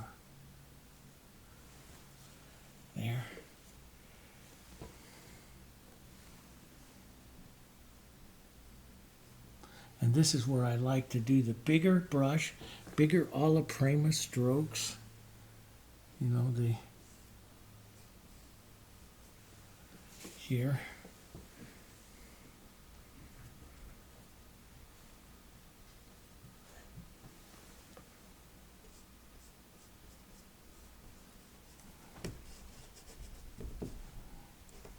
And let's get some of that. Sometimes I'll thin it out with a little bit of extender again if I want to restate shadows or something without them having too much power. If you add some extender, it takes the power of them away a bit. There we go. Now, some of these chest marks here.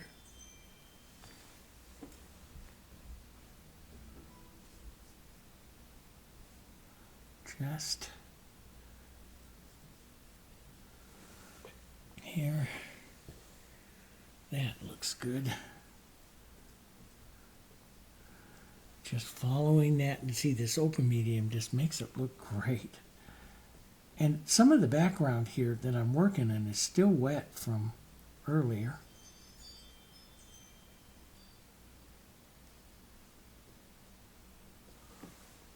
Yeah.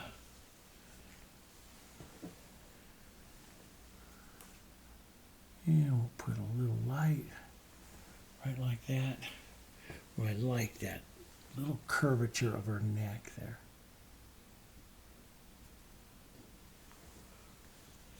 That's kind of neat.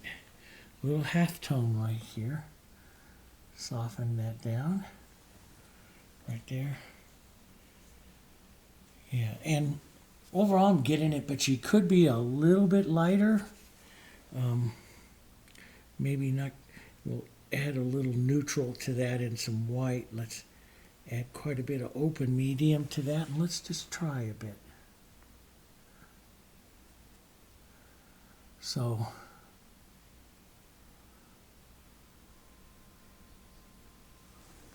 there.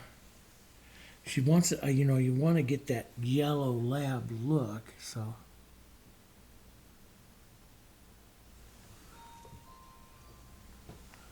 we want to do that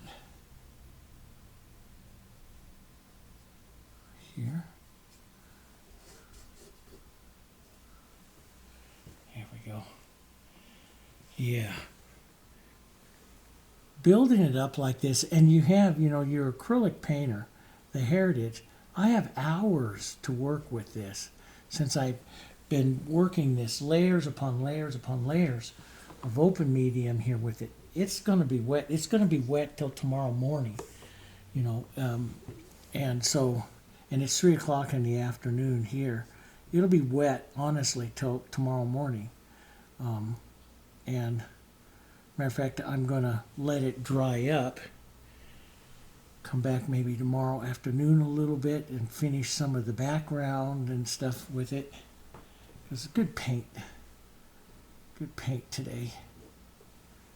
And I have learned over the years, especially as I get older, if I get tired, I don't push it. I just stop because I'm going to make a mistake, you know. So I don't want to do that. So I just learned it's not bad. It's not bad to stop. It doesn't hurt anything to stop, you know. Yeah. See, I like these kind of little marks and little stutter marks, you know, in through here that you might add in that just, you know, gives some more interest to it. Do you want to leave those in there or not? You can take a little softer color, pull through them, and still leave some of them, you know. That's up to you. But I am going to lighten her just a bit, get that yellow lab look in there, and soften that back with that half tone. I can hear Jessica's dogs barking in the background there.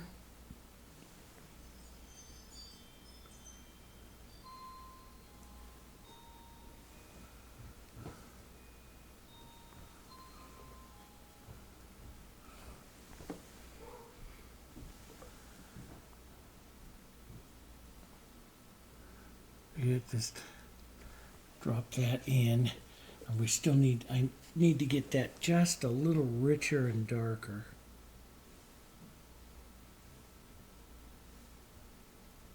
Here. Just a little bit. But see how easy that, I lift, and see how it makes it, you touch and lift. So I've got a shadow right in here, which is going to come from the collar. And you just touch and lift, and that just puts in just beautiful, the shadows, right?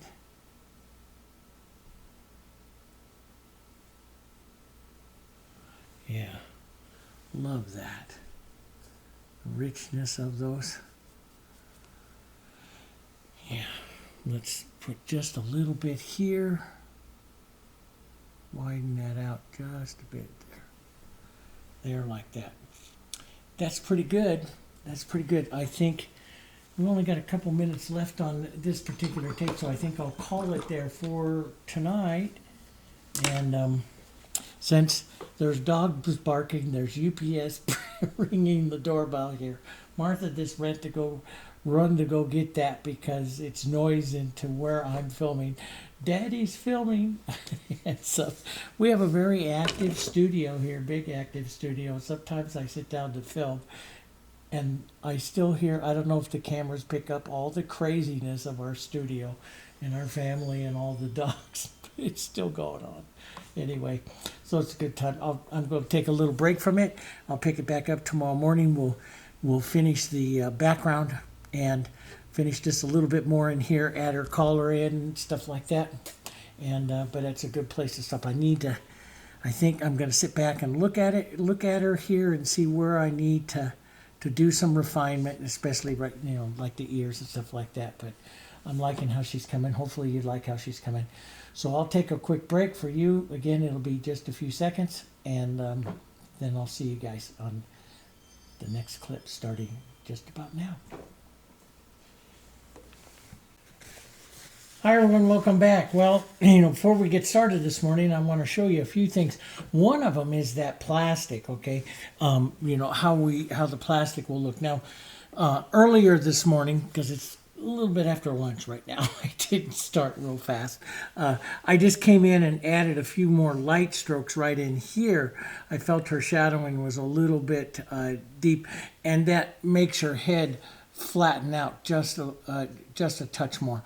And I'm a little rough right here, but it's creating more contrast. If you look at that, the contrast on this eye and stuff here is a larger contrast than what's over there. So I like it, and so I'm going to leave it. So I see some of those differences. I like them, and I'm going to leave it. Now, I unrolled the plastic here this morning because I want to show you this. So you lay out the plastic on top of here, and you can see where your marks and stuff are. See if you've misshapen some things on here. So overall, she's pretty good. I think I need to lighten the nose, square it just a tiny bit more here. The mark that's underneath the eye, the shadow that I put under there underneath the eye, could go down about 1/8 of an inch. I like the eye, so would I do it? Probably not. But there is one that I do want to create here. See, I'm off a good 1/2 inch here. Her ear kind of grew on me right here, so I do want to fix that. And we do have to put in the line here for the collar. I'm just going to show you how I do it really easy. But the plastic works nice. You can check the nostrils and some of the lines that I got here. I stayed pretty true. This one shadow line here is over just a little bit. I could fix that. But overall, on her portrait, though, so I'm off in a few areas that happened, but overall in her portrait, I like it. So I'm not going to mess with it. Let's come in and I'll show you a few things here first. So I'm going to put in the lines for the collar, and this is where I just come in here with my square here, right about there. That will be the bottom here of the collar, somewhere right in here. Okay, we'll just put in that mark. And the top of that collar will come right back there.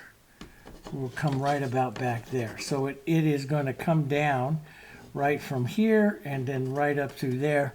And I do have that shadow line right there. So that'll be good. And we can work that in. Matter of fact, I might just kind of sketch that in here so I don't lose it before I get going. Well, actually, let's not. So I know it's there and there. As sometimes if you can't see the pencil mark and stuff on, here, because we're going to paint over this and stuff, is just to scratch it lightly here with your knife, and you'll see the mark right about where that is.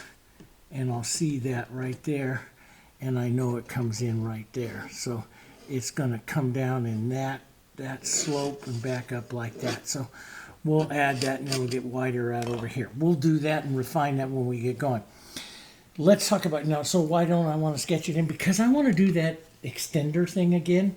I don't always do this, but I really want to see her come to life here and see the colors. And I love it when extender goes on the surface here. And the other thing is, I don't know if you can hear this. You hear that? That's still sticky from yesterday. So it's been 24 hours since I stopped filming. And that's that open medium, still sticky wet there. It won't hurt anything. The extender will just go over this and bring her back to life here, and we can work on it. Now, this makes a slicker surface, and some of you may not like it, especially some of you, pure acrylic artists may not like it. I wipe it down, wipe it gently, because my colors are a little tender still. When I use that open medium, these colors are kind of tender here. And before I and you can see I picked up a little bit of color, even just wiping that, because those colors are tender here. So wipe gently here. So now you can see, though, you look at how she pops off of that. That extender will look like what it's going to look like when she's varnished. Now, let's come in and work some of our background. So here's my colors. I pulled the top off the colors here. That had, and I still had the water and stuff here. I did put out a little extra burnt sienna before I left, and I think I might start with a clean palette, a clean area here. It's kind of nice sometimes to leave this so you see the colors that you're using, but I didn't use a lot of palette control here.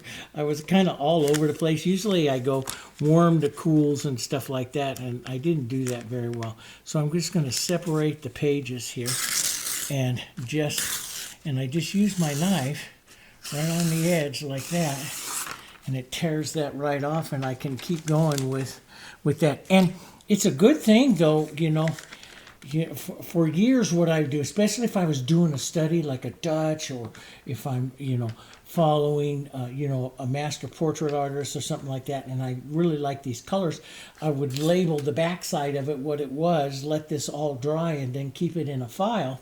And it would, especially when I was dealing with flesh tones and stuff like that. And then some of those mixes, I would record what those mixes are. So if you ever had to go back and paint a yellow lab or something like that again, you can go back and find some of those colors pretty easy. And I just loved doing that. So, but let's come in here with like our 2-inch brush here, or excuse me, our 1-inch brush. And I'm going to correct that ear. I'm going to take some burnt sienna and some of our blue, a little bit of our violet. Don't have to have the same colors. Everything can get just all mottled up.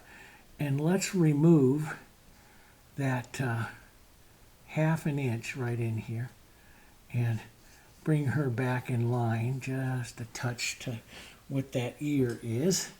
Here, we'll let this come over this side. I love that. Oh, I love that little burnt sienna that just came out there. That is really nice. I really like it when I model the brush. When the brush, look at that warm, beautiful touch of burnt sienna right out there. When the brush gets, not mixed up a whole lot with the colors. And so different colors come off. See, here's some of that violet, which we'll use in the collar and stuff right down in there. Let's put some of that right down in here. So as I'm thinking of my background, I'm thinking of some of the colors that I will use on her. And I want to give, I said, you know, I took, one of the things I do as well is I use a set of calipers. And I use the calipers and I set those to her width. And I was thinking, was she too narrow? And no, she's not too narrow. She's right what she should be right in there with that. But she looks a little narrower. And I'm thinking it's because part of her body right here is really, I shadowed it too much in Photoshop. So I think I was going to take a little bit of neutral, a little yellow, a touch, just a lighter color, get that neutral in there so it's not very bright. And let's give the impression here of her body coming back on this side. And then we'll let it just kind of fade out a bit. We'll build her shoulder up here a bit more. And I use that neutral to kind of control the brightness there on that yellow. So, and we'll pull that down. We'll catch that in. I love painting on the slickness of the extender. Now see, if I pull and lift, I can get these brush marks. And, you know, I show you that on the German Shepherd and some of the other paintings that I have done on the channel on how we get some of these marks, you know, the best way. And do you want to have those marks? That's a personal choice. You know, there is one German Shepherd that I did in my online classes where I really, really let it fly. Really got a lot of wonderful brush marks on him. And just, it was very, very popular. And a lot of people painted him. And it was just a great lesson for doing that kind of stuff. So it's up to you. Do you want to, you know, do you want to do those kinds of marks, leave those kinds of marks? And you use thicker paint to do that. And in those lessons, I'll walk you through all kinds of ways. But I just use some thicker paint. The thicker paint will leave the marks a lot easier than thin paint. So painting on the extender doesn't always allow you to get it unless you use real thick paint like I'm using now. And so, but I kind of like that. A little bit more of that yellow, but not too bright here. Right down, it's a little too orange. A little more yellow. Grab a little medium neutral here. And before I get too wild here, I want to get that. Color in there too. But we'll go to the more of the neutral, and you'll notice in a lot of our highlights, it's the neutral with a little bit of the violet here. So we want to make sure, I added quite a bit of violet in through here. So we want to make sure that we get some of that violet in here as well. And we use some of that dark. In some of the other lessons, I show you how to use the thickened extender. Thickened extender is a great way to get some of these marks. You know, if you want to leave fur marks like I'm starting to do now. And the secret of everything is the fur. To get that fur thick, you have to use thick paint. You touch it and you roll off and lift off and it leaves the brush mark. And then don't go back through it. You go back through it, you know, I usually will change color before I go back through it.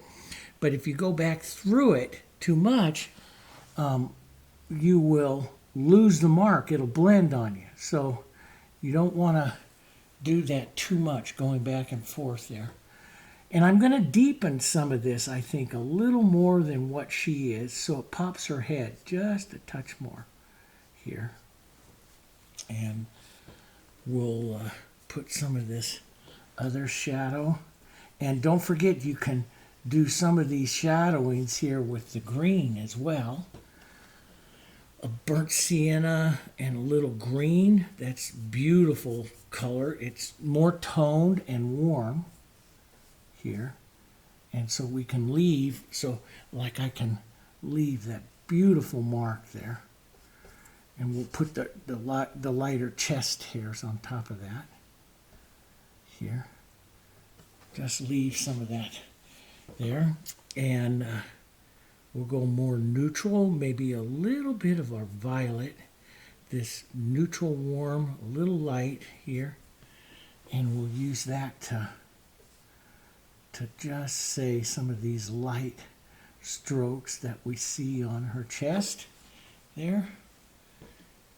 And, you know, like right in through here, just hit it and lift off.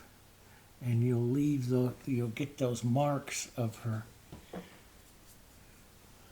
fur here, and some open medium into this. This helps a lot. Remember that nice, beautiful transparency we can get with that, right?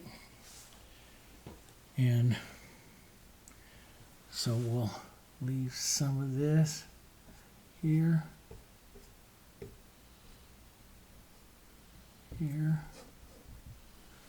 down like that. She gets a little bit, I want that little lighter, slightly yellow warmer right here. Maybe even a little lighter than what I see in the photo. You know it's going to dry down, right? We know that. So a little lighter than what I see there. And that's kind of neat. And I want to get, I'm a little off here. And right.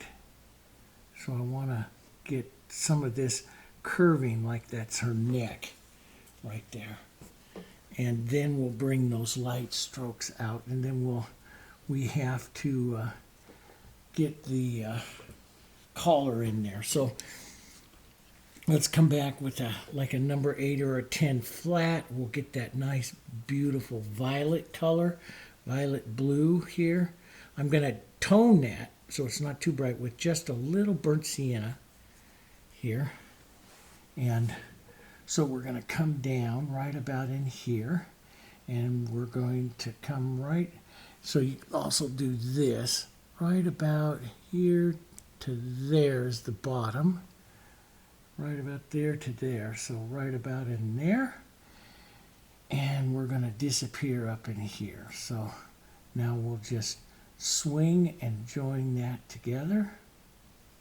Start out thin and then start to thicken it out. Here.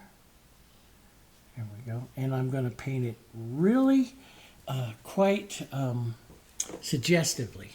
I like that. More suggestive. So it's a little, it almost appears a little lighter up over here. A little burnt sienna right in here. Too bright, too bright. Burnt sienna. Tone that down just a bit. There we go. Blur that in. Just run it and blur it, and could have a little more blue in there. Just a suggestion of it. And I go back and forth. Her collar, obviously, when I took the powder, was was turned on her, and so, you know, do I go about putting in some of that, you know, the leash, you know, where you attach your leash and all that kind of stuff, the loop, the metal loop. Do I go about putting that on, or do I let it sit? And I'm thinking maybe I will put it on. Let's get a little more dark right up there. Let's just see if I can capture it casually here, the way I want to capture it. A little more blue. right down in here on the base. A little more blue here. Here we go. Just like that. Should have brought my keychain here. Then I had that. But it does say Kipper right along there and her phone number. And so I don't have that there. But let's just put in the indication of the loop here. Because I think that would be kind of fun without it getting too wild here. And silver, we'll make it a silver. Silver colors are light blues, basically. And I like to warm it slightly with a little bit of the burnt sienna. And we'll just suggest that color there. I might look at it and change it up a little bit, but you know, this is way away from her, so I tend to just suggest those. And let's put a little suggestion of the shadow there. Just a suggestion of it. Let's get a bit of the violet, darker violet blue into the base of that. There. And yeah, we'll put a little bit here.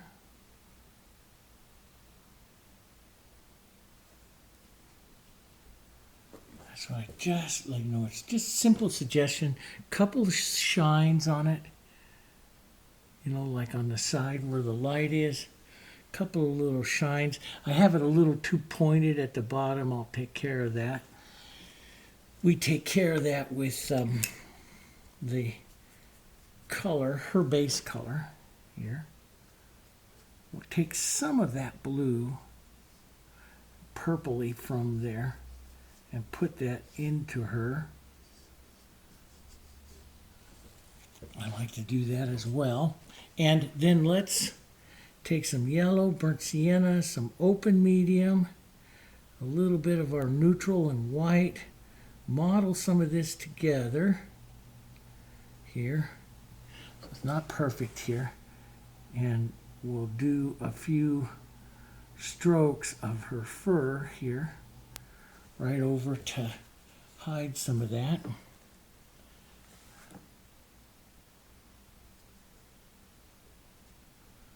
There, like that. Let's put just a little more burnt sienna. Burnt sienna and green is especially if you're in the warm area, that's a beautiful shadow. The green helps control the brightness of that burnt sienna, right? And back up here to the light. Here, some of that there. Some of that shadow right there.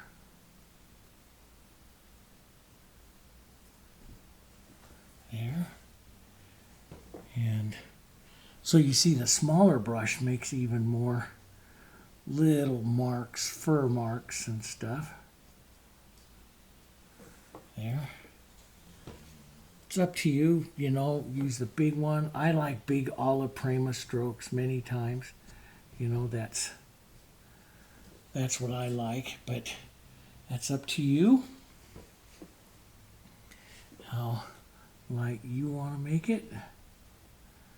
Let's just get a little bit of this more shadow right in there.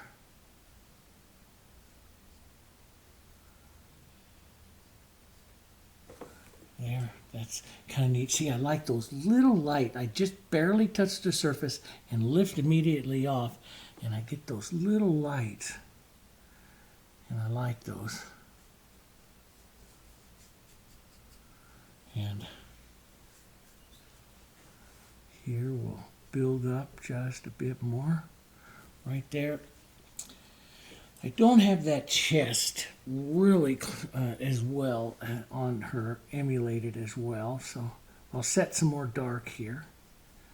And then let's go back.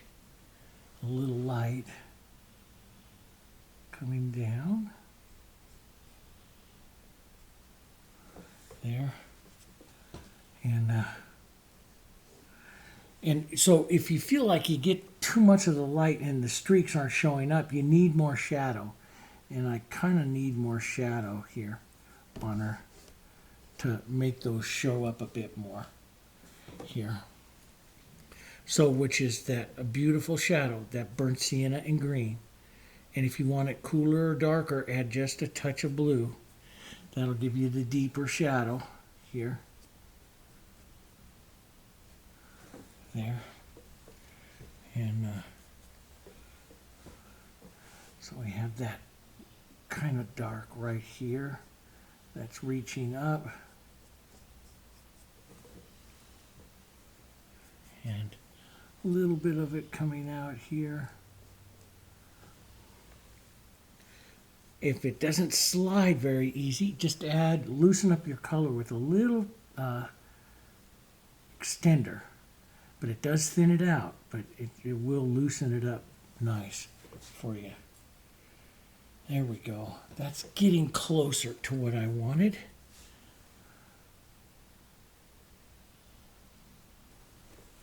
Yeah. There we go. Yeah, just kind of bury that in her fur there a bit. Let's get this, pull this edge of her jowl so we see it more. There, before that picks up. So I'm always looking at that line, and you know, one of the things that I kind of picked up last night before I left was that little indentation there. You know, as your eye starts to focus down a little more, you start to see smaller little things, and that little indentation there kind of picked me up. But the fur, really when I do a lot of fur, I do prefer the larger 3/4 inch brush, especially if I'm out of my center of interest. I like that brush for doing some larger, let's put just a touch of that violet in there, larger fur strokes.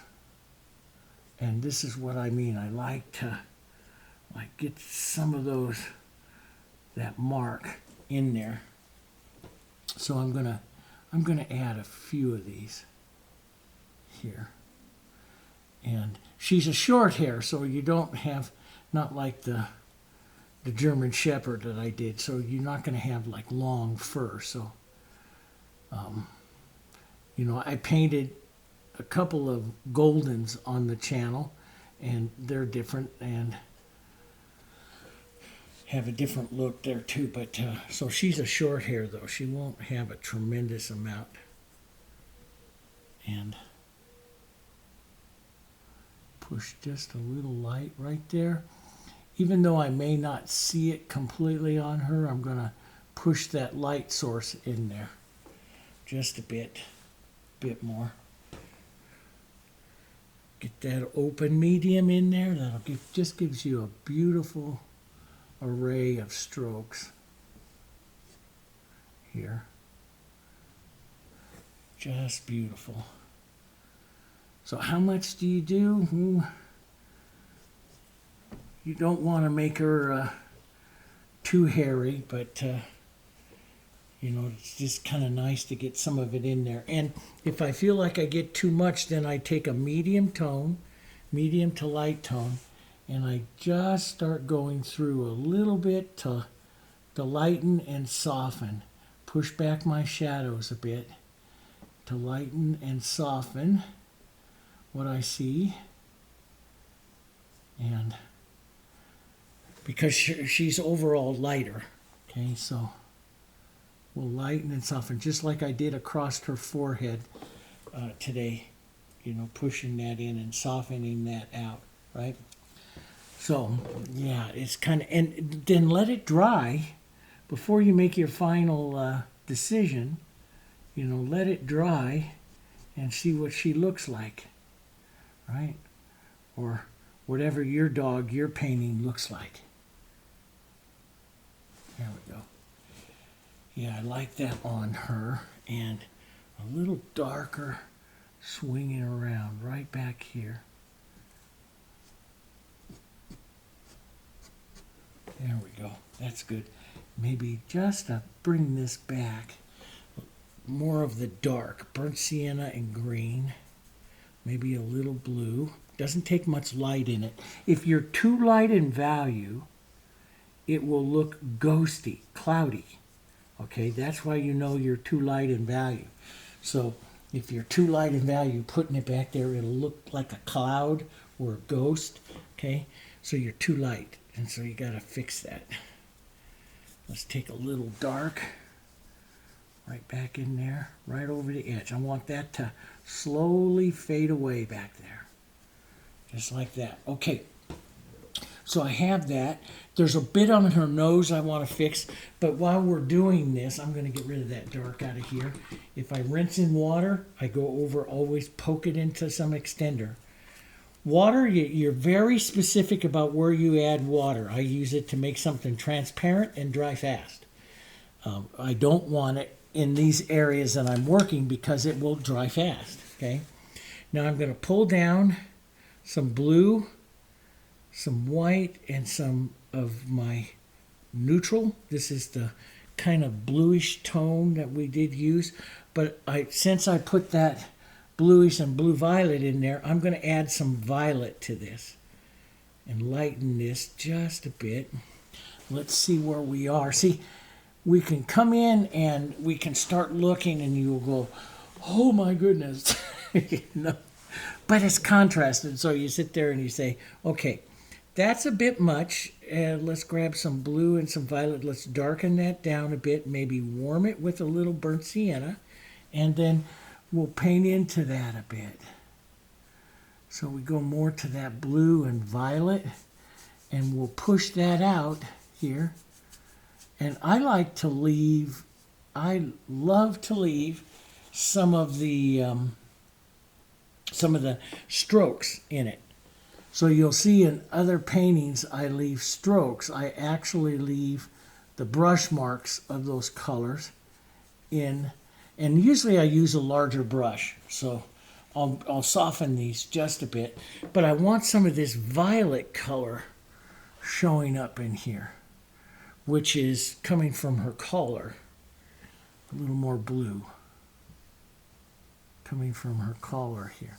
I want some of that coming down. And then I'm just going to start to whisper the color off here.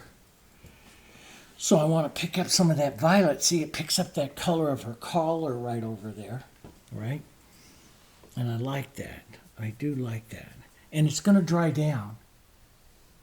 So, but I want to use, the painting is vertical, so I want to get some verticals in here with a couple of what I call strong horizontals that pull across the other way. And that's how I love to do backgrounds, because it adds interest and stuff into the backgrounds. But if you really want to watch some of those beautiful backgrounds, go watch that that German Shepherd that I did. He has some beautiful backgrounds. I showed him earlier in the video. Let's go to my big brush. I love the big brush. I work too hard on that background. If I find myself working too hard, taking too many strokes, I don't want to take too many strokes because that'll add too much interest to the painting here. So let's put on a little warm color, some marks of it here, and then it picks, and that will accentuate the blues there. Here, we'll pull through, soften just a bit. Here, go down and get rid of that a few of those brush marks here. They're down like that. Right? And let's be brave here. Let's get a little more blue, I think. Here. Right up like that. I just, if you're looking, and you're not sure what to do, Go look up John Howard Sandin and look at all of his magnificent backgrounds. It's so, it is so, so beautiful. His painting style was so beautiful, and he will give you a good pathway to some of those things. But he pulls the colors right off of his palette. So, but just looking at, like, he'll use a cool background to pop a warm area out. You know, it's like I can come in here with a real cool dark. You know that fly from yesterday, he just came back. A real cool dark right in here, which would, see, it picks up that collar right there. And then we'll let that just come right up here, soften out here. Leave a few brush marks in there, which is nice. You know, sometimes I'll get it too smooth, and I've got to learn to just leave those alla prima marks. I love those. Let's go into her just a bit. That alla prima marks there. And leave that. But, you know, like right up, let's wipe this brush for a second. Let's go right up to the top up here with a little warmer mark of that burnt sienna. That is just such a lovely mark there. And let that warm and cool play there. That is, let's push some of that cool back up into that. Let those colors cross. Yeah, maybe too much burnt sienna up there. So I'll just lighten, slightly different blue. I won't use the same blue. Slightly different, a little bit more of that collar color. Here we go. And I want to get that other blue, first blue I used, so a little more phthalo, bit of burnt sienna in it. Here, let's restate that. That's a beautiful blue with her. Very complementary. So I got a little bit of that violety blue in there, and some of the burnt sienna in there, like that. That's kind of pretty. And let's just carry a little. I'll thin this out, maybe warm it just a bit. So we'll pick up just a bit of that gray blue over here. Use that crossing. See the verticals, the strong verticals and horizontals. That's what I use. There. I'm going to leave that mark. It's a bit bright right there, but I'm going to leave that. Maybe hit that right edge right with some burnt sienna and the darker blue. A little bit of that warmer gray right there. That's kind of pretty. So, yeah, a lot of that blue up there.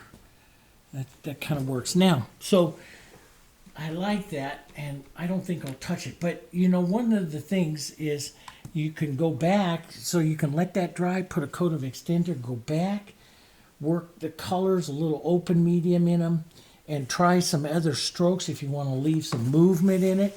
I normally leave a lot of movement. This one is not quite so much movement, but I like her that way. But one of the things I do in a lot of paintings is I'll take some of that blue, and I learned this originally from portraits, and then I saw that the Western painters do it, and so I'll come in and just push little marks of that blue in a few areas here. And that just, especially onto the shadows, it's kind of like a shine onto the shadow side of something. And sometimes I watched Sandin once on a painting of Jesus Christ, but just go boom with the blue right there by his eye, and I went, whoa. But boy, it pulled you right there. And then in the final painting, he softened it out, but still left that in there, and it was magnificent. There we go. Just push that color in just a bit. Yeah. Soften that line. There we go. Just like that, just soft. Yeah, so, you know, a lot of like Western painters and stuff would come in and they would just touch a little blue, like right next to the eye or the wildlife, right next to it. Boy, that does it. Maybe a touch of it right here on the side of the nose. You know, just a bit of that right there. And what it does is it puts that cooler mark right there. That just puts it right there. Fantastic stuff, right? All right, now, for the last thing that I wanted to do, I wanted to correct up her nose, get that, so it's a little rounded right here. It's got to go a little bit more square, and I want to lighten up. This is almost the right color. It is burnt sienna, some of our yellows here. It's flesh tone. Here, we might even add just a touch of that violet into that. Then some light here, and we'll come right in here. Yeah, a little lighter, more square, just a bit more square. Boy, on that extender, that just slides right in there like you know what you're doing. Here.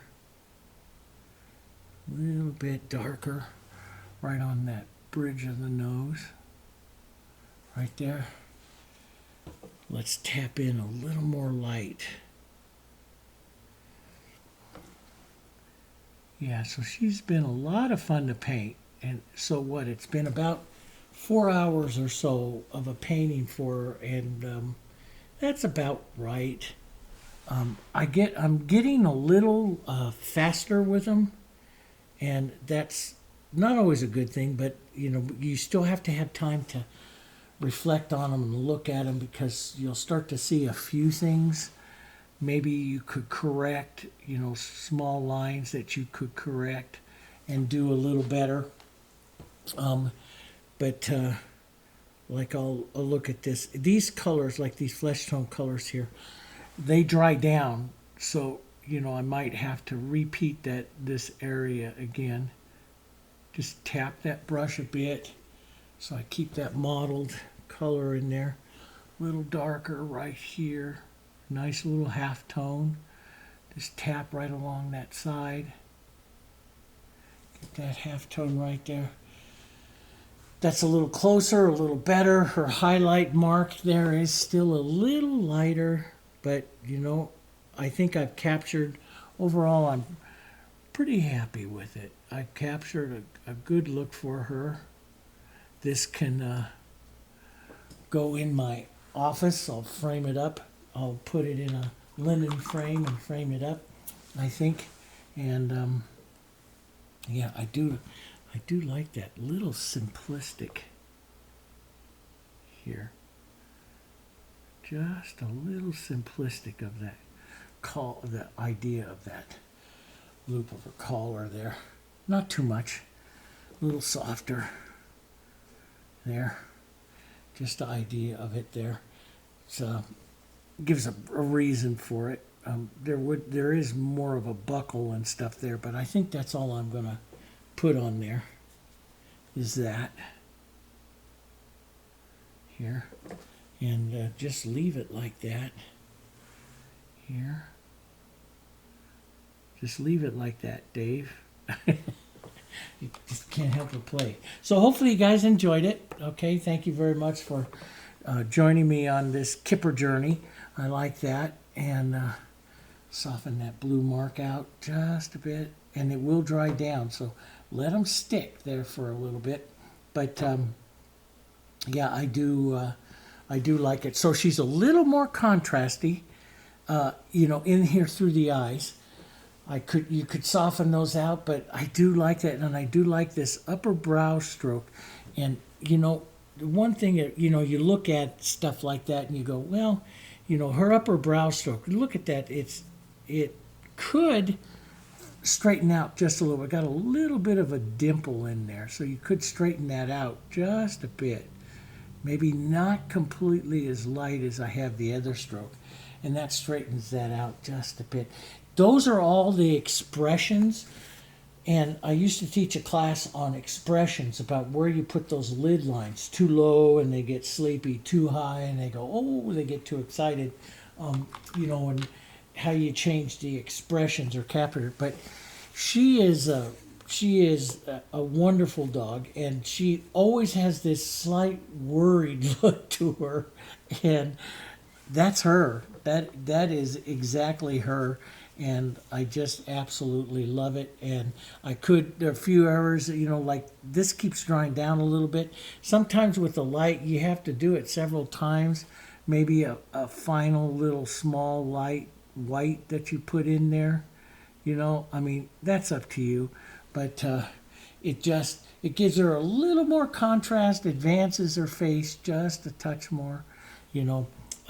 That's all final little things. I like to sit down with a little brush and draw little details and do that kind of stuff. And one of the last little things and you just see a tiny little bit of them on her, is some of her whiskers, her light whiskers. And I don't normally put them on too much, but here you could just use the edge of your palette knife and just drag a few. Just use the light, and if it doesn't show up, then your light color is too thick. And water is the best thing to use because it causes the paint to lose its lofting, and so it flows better. Extender doesn't flow quite as nice, but I'll just drag a few. I know you can hardly see those. Let's put some water in it here. Water breaks since it's a solvent, it does what we call breaks the lofting of the paint, the paint's ability to form texture, so it will flow easier. See how you see that now? And I want just a few little lines here. Just a few here. And the beautiful thing is, like if you get too many, you can just take a damp brush and take them off. Right, so a few little bits, maybe a few over here, just the idea of them here. The edge of a palette knife does the most beautiful lines, and so you've got to learn the flow of the paint, and so water really does it better. See how they flow better? I know you could barely see those, but if you get some like that one, is it too heavy? It'll dry down a bit, but is it too heavy? Do you want to have a little more water here? If you feel like you're not doing anything, add more water. So a little bit more, a few little light ones here. And I'm using very little, so I can only really get one or two before it starts to fade away here. And then once I get those on, then if I want to soften them out, I take a damp brush right alongside of them, and that will reduce them right there. And so you'll see just a few of those. And you can also reduce their length a bit so they're not quite, and that one I took completely out. So it's up to you. Just a few little marks. Let's soften this one back. See, run that damp brush right next to the edge and it softens it out. There. Just a few little marks of those. You can barely see them over here, you know. Barely see them. So it's, do you put them in or not? I kind of like them in a dog. Thin that out just a bit. She's very soft. There we go. And these will dry a touch darker and become softer as well. So just a few little marks there. And I like that. Okay? I think, and And if they dry down, and after they're dried and they're still a little bit bright for you, glaze them. Just put a little wash of the burnt sienna and yellow over them, and that will incorporate them into her face. Okay, so, but I like just a couple of them, though, because they have those little whiskers, just a few of them. But again, it's up to you. Okay, little sparks, little details. So there you go. Thanks very much for joining me.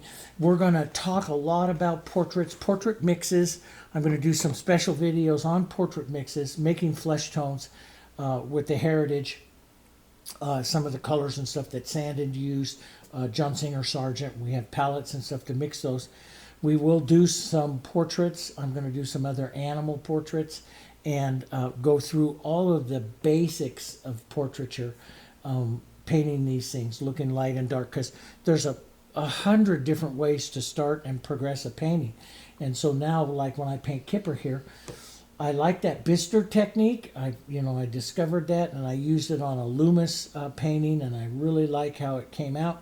And so I incorporated a little bit of that Bister, not a full Bister like I did on Jimmy Stewart, but I like that Bister type of technique starting there because I can find the major structures of the face, and I find out when I find the major structures of the face, then my portraiture comes closer. Does that make sense?